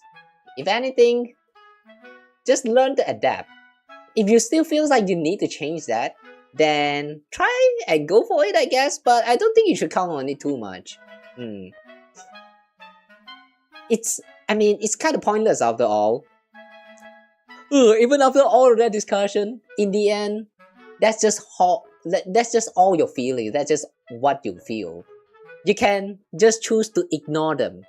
If you really feel like they are bad, just ignore them. That's all. It's really that simple if you actually think about it. Everything is actually simple. Our mind just kind of made them too complicated for, I don't know, whatever reason. We really just like to overthink. Oh no, if I confess to my crush, will the crush actually answer yes? Oh no, but what if that person actually said no? Should I try harder again? Like, I don't want to hear that. Like, shut the fuck up and just do it. If you did it and they said no, just move on, find someone else. It's really that simple. Don't need to think too much, man. It's that simple. Look at the animals. Just look at the animals. They don't even care who they're fucking. They just go for it. The purpose of fucking is to reproduce, to create offspring, to create a new generation. So like, yeah, all of this, like, you know, the way humans do it is just a little bit too inconvenient. Before you even get to the reproducing part, you have to go through so much of emotional distress. Like, what's the point? Come on, just go for it, man. If it doesn't work, then okay, I find someone else. Yeah, it's just that simple. There are some people who's just really not worth your time. Just think about it. What if you waste another 10 years, another 20 years, just for them to like suddenly decide that, oh, I'm going to marry the other person? Like, what next? You're gonna NTR them or something? Yeah, what's the point? At that point, what is the point? You just wasted your 20 years for nothing. At that, if you actually started early, like ditch that first love of yours that's not going to be fruitful and look for someone else that's much more worth your time, that you might potentially love and they will potentially love you back again, and yeah, just isn't that so much better with use of time?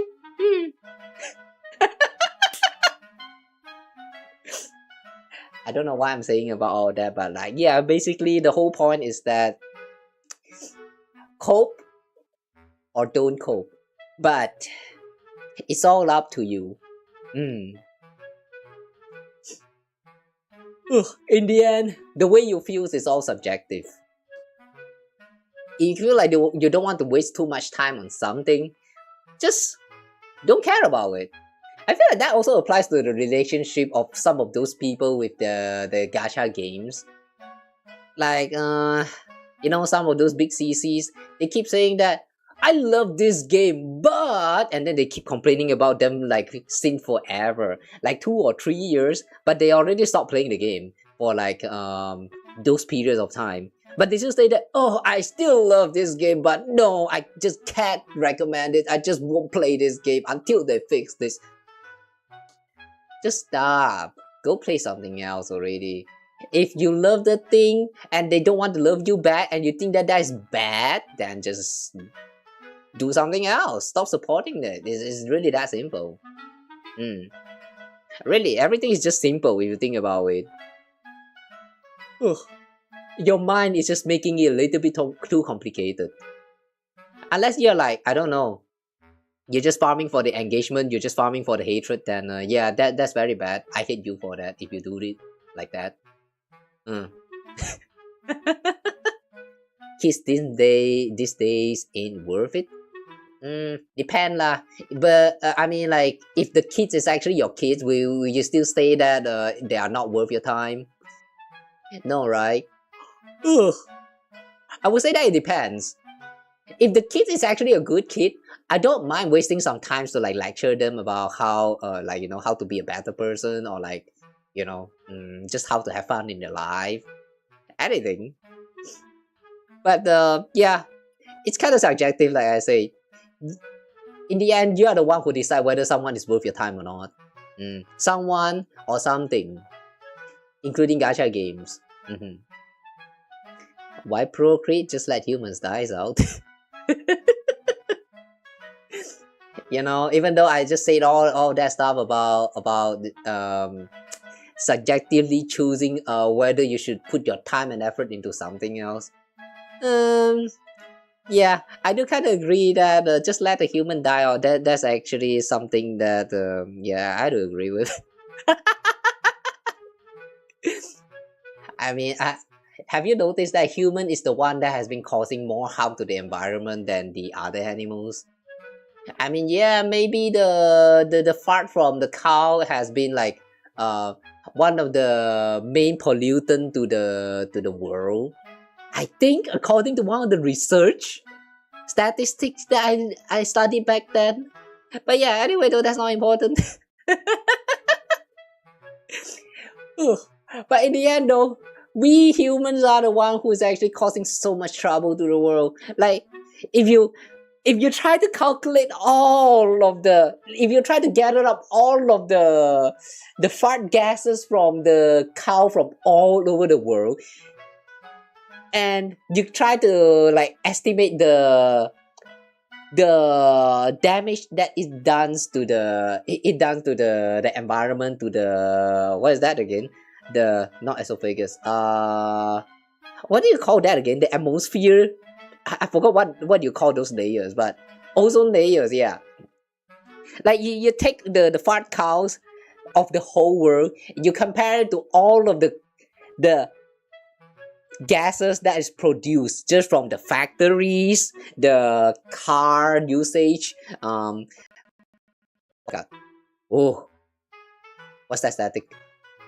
But yeah, and also some of the gases from like your computer, you know, burning and releasing all of those, like, I don't know, the gases from the heat. I don't know whether that the part about computer is true or not. But yeah, anyway, yeah, you take all of that and then you compare with the cow part, and which one do more harm to the environment? Yeah, the one things that human did, that was so much more than some random ass part cow. The cow part, like, who cares? If you want to save the environment, just let the human die out. Shoot some frozen sperm into space and try again. This Earth failed. I don't understand what that. Yeah, I don't get that one. Shoot some frozen sperm into space. Hang on, what does that mean? How can you shoot frozen sperm? Unless you're actually in Antarctica, maybe. But if you're in Antarctica, will the temperature be that low that it can actually freeze your cum? So I feel like I'm getting a little bit too technical there, but panspermia, what's that?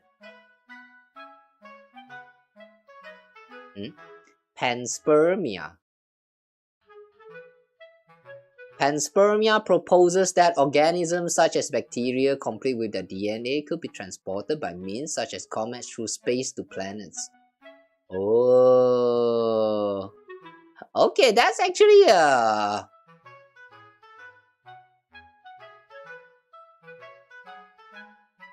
okay, that's very interesting, but is it now? I mean,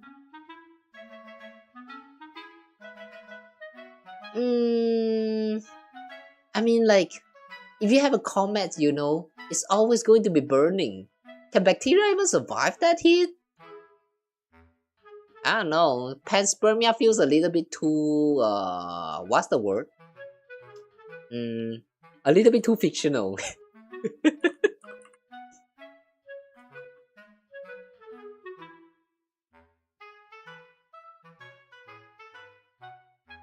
Yeah, I don't know.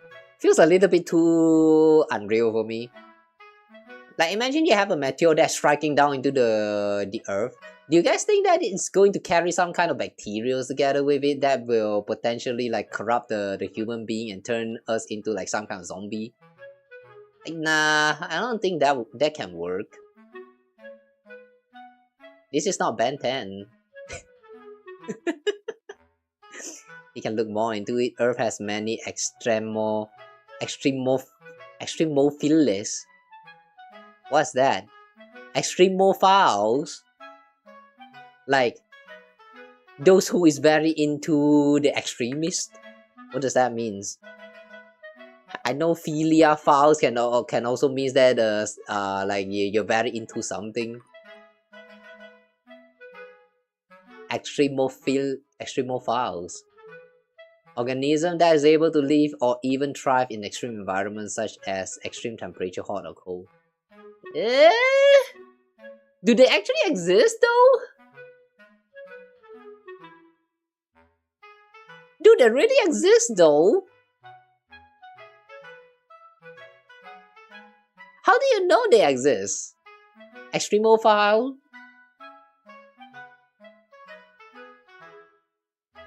Definition of extreme environment is relative to arbitrarily defined standard.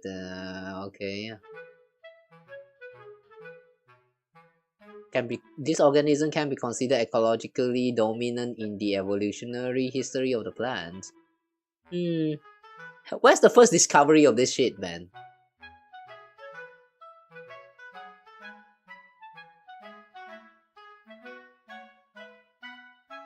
Microscopic image from the hypersaline Lake Tyrrell. So there are some organisms that can survive extreme heat. Oh, so they did confirm the existence of that.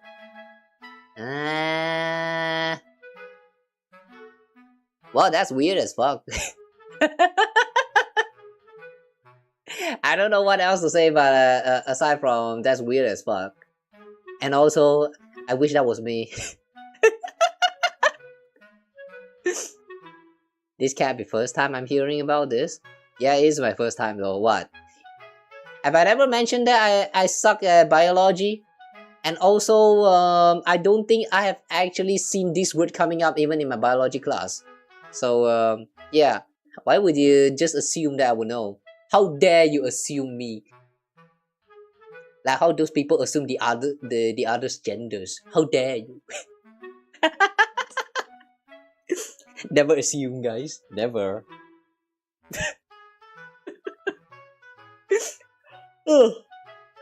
Well, that's a very that's a very interesting topic, alright. But I'll say that I'm not really very interested about them.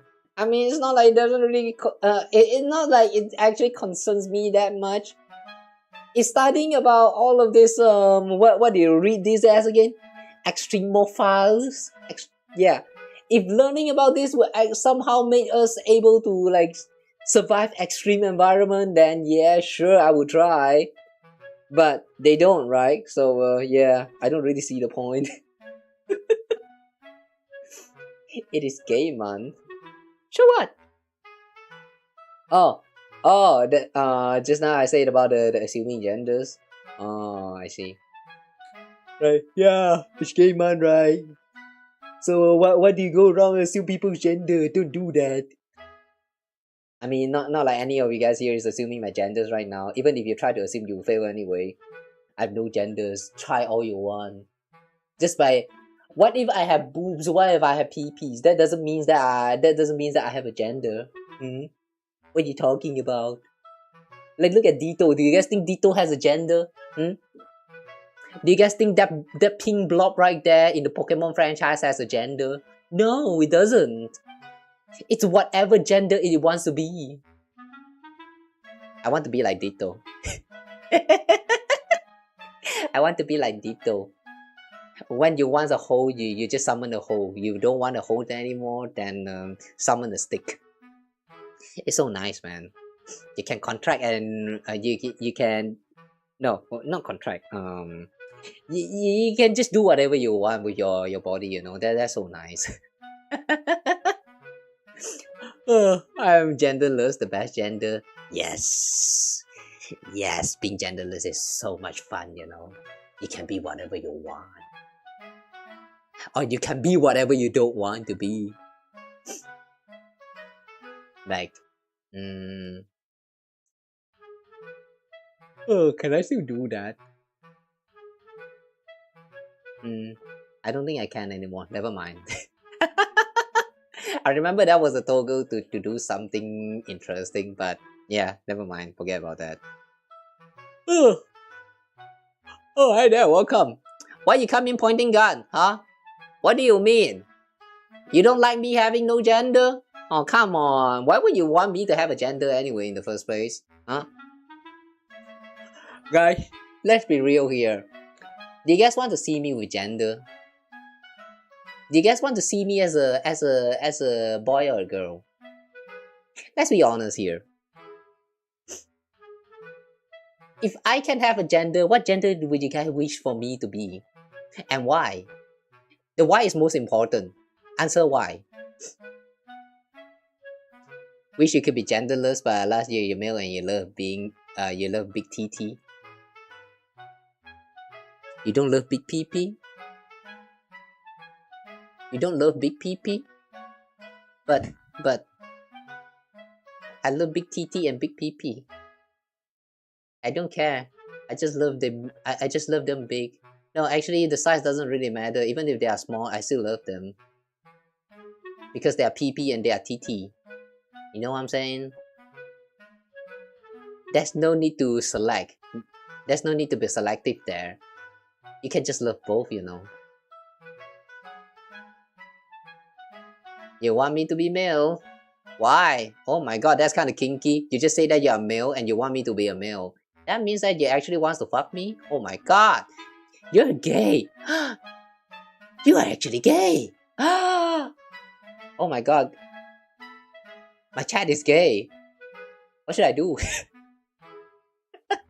It's okay. Unfortunately, I'm as I said, I don't really have a gender, so yeah. Unfortunate for you, but I will not suck your cock. I know it's a gay month. I know it's a pride month, but I still will not suck your cock. At the very most, this is all I will do. I refuse to suck on them. No. Need more male friends. If you play games, I thought you would eventually find quite a lot of male friends. I mean, I'm pretty sure that that's a lot of the gamers out there is actually male. Or am I being am I stereotyping here? Even though I know that the female gamers also exist there, but I'm pretty sure that male gamer is more often out there, right? Isn't it easier? Unless you never socialize online when you're gaming, just like me. In that case, then understandable. You don't want? Even want me kisses down there?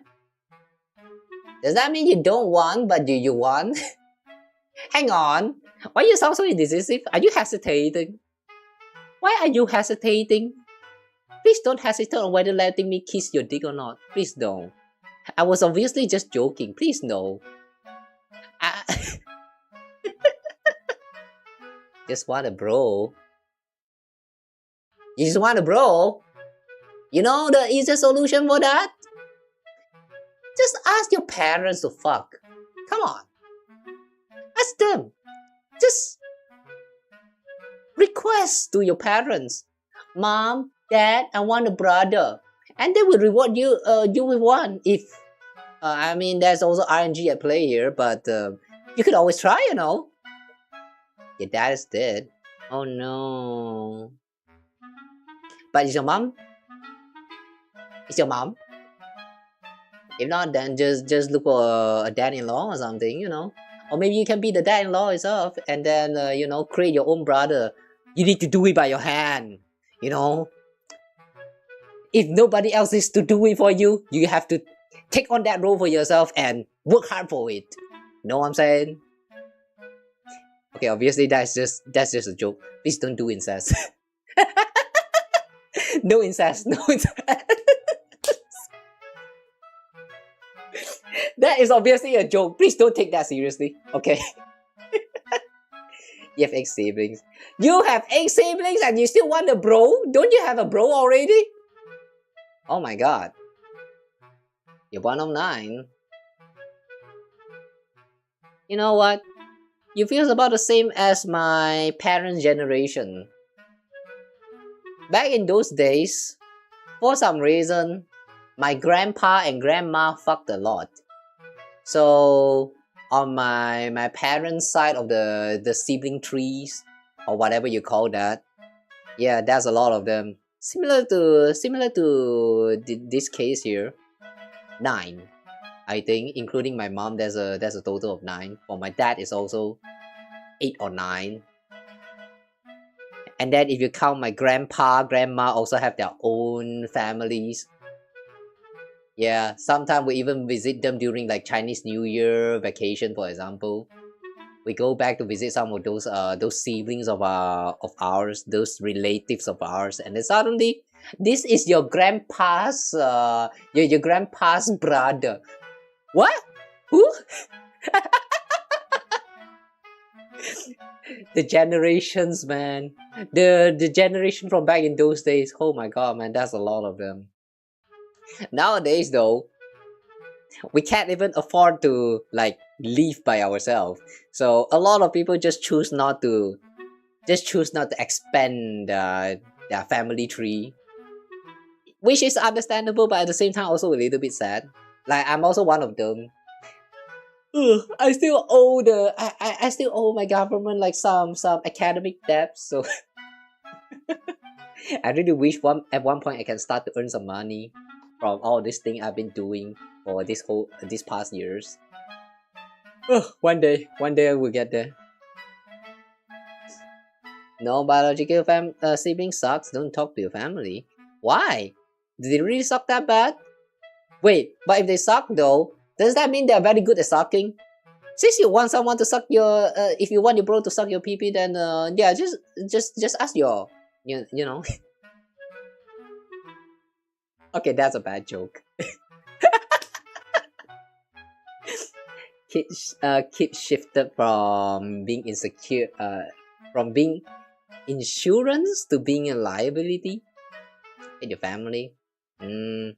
Alright, I can't really help with this kind of things. Like on the serious note, okay, serious talk. If you're really having a bad relation with family, I can't really help you with that. All I can say is good luck with that, because I know that in my family here, even though I don't really talk too much with my families, they're all good people. So yeah, it's for my case here, I guess it's quite peaceful. But I do know some of my friends that also have their families, which is kind of messed up. Like there was this one friend of mine like 2 years ago when I randomly contacted them after a while, like a very, very long while. And then I asked how they have been, and they suddenly replied and say that, remember my dad? Guess what? They came back and now I have a brother. I'm like, what the fuck? Like, holy shit, man. I mean, I'm not trying to make fun of them, but like, holy shit, man. They're really not having it easy, man. Imagine one day you're like, just minding your own business, and then suddenly your family, like your dad of all people, come to you and tell you that, hey, you now got a brother. He's only like 3 years old. And yeah, now you need to take care of them. So yeah, good luck. I'm not going to take care of this shit. That's really what happened to my friends, and like, I feel bad for them, but I can't really help them too much. So well, at least he got a job, so he's probably fine. But still though, yeah, what I'm trying to say is just that I know that family circumstances do happen. So if your family is not treating you well, good luck for you guys. I can't really help you too much. All I can say is that, somebody, you can do it.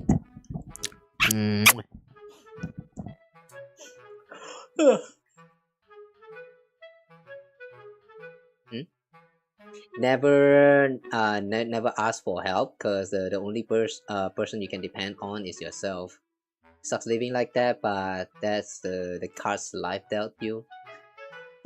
Yeah, I can understand that. To be honest though, I feel like I'm actually one of the luckier one, because even though so far I've been trying so hard with my channels and all this, like with my like streamings, with my like short contents and all that, even though it's not really doing well, but My family is actually still kind of being supportive, and they just let me do whatever I want with all this like streamings and all that. I do really appreciate them for it, and I do really feel bad because like I am kind of living like a leech, to be honest. I've been kind of leeching off my mom, kind of. Which since my mom doesn't really work, she is now kind of leeching off of my brother, if I have to word it like badly. But you get the point. Ugh. I feel bad. I really feel bad living in this household. But then I have reached that point where I don't know how to actually switch to the other jobs now. So yeah, guys, if one day I ever stop posting anything without any announcement on my channels, then yeah, unfortunately, that's the time when it happened. But as of right now, though, they're still being supportive and kind of helping me out with my life and all that. So I am appreciating that, but at the same time, also like I'm feeling guilty. This is a very strange feeling. Ugh. I don't know what to do, guys. Yeah, what do you guys think I should do? Happens, it'll be okay. Really? Do you think it's gonna be okay? I don't think so, to be honest. It has been like 5 years now, and I don't really feel like I've been working at all, even though I have technically been working on a bunch of things. It's like, I don't know. I'm suddenly feeling kind of depressed right now. What did I do? I've been like streaming for 5 years now, and I don't really feel like I have produced any result at all, which really feels bad for my family who has been supporting me this whole time. And like I want to do something different. I want to try and change, but it's not the change is not really coming, and I'm not sure how to even work on it anymore at this point. So like, yeah, what do you guys think I should do, guys? Your luck, it happened right after you get my VIP. Oh, you mean after you get the channel VIP? Just enjoy the time you have. It'll be alright. I sure hope so. Alright, I'm not going to drag on this whole conversation to make it like too depressing. So let's change a little bit. I mean, I'm not going to throw you guys some new topic to talk about. I'm just going to end it with that.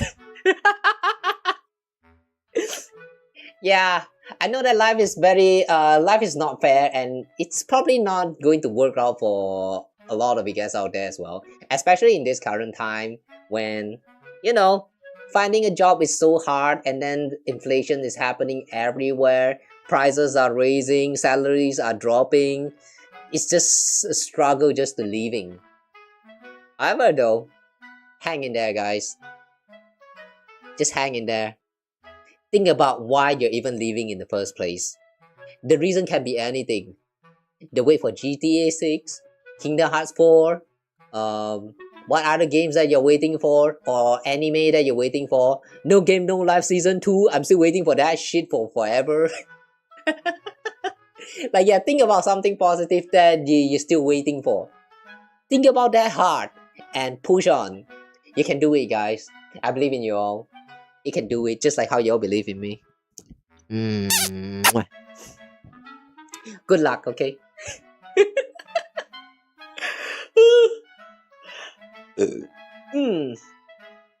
Excuse me. Anyway, the chat has been going on in such a weird tone. It has nothing to do with the gacha game that we just reacted like some hours ago. But yeah, I'm going to end the stream here. Been fun watching the special program, the Hyperion Lounge. Also having fun chatting with you guys. Yeah, appreciate you guys being here. Thanks, Volkies, for being here and chatting. Appreciate that. if possible, I want to do more of this kind of like just chatting session on my streams. One day, I'll consider to do more of this kind of just chatting stream. If I can get like 5 concurrent chatters at the same time. So yeah, guys, come here, drop by to the stream and chat more frequent, and then you guys are going to get more chat streams. Ugh. Well, I think that's all. Take care, guys. Remember what I said just now. Ugh. Have fun living your life. Don't give up. Remember, it's going to turn good as long as you believe in it. As long as you believe in yourself. Okay. Otsukawa for now. I'll see you guys again soon, alright? Bye-bye. Love y'all. Take care. Good night. See you guys again tomorrow or tonight. If it's already a new day for you right now. Tonight we're going to be what are we going to be doing again? Oh yeah, Zelda Zone. Yeah, tonight is going to be a Zelda Zone stream where we'll be going through the new updated Python story for season 3. Yeah, we're finally reaching season 3 in Zelda Zone now. So drop by and say hi or something, I guess. And yeah, see you guys by then. Take care. Stay strong. Yeah, you guys too. Okay. Bye-bye.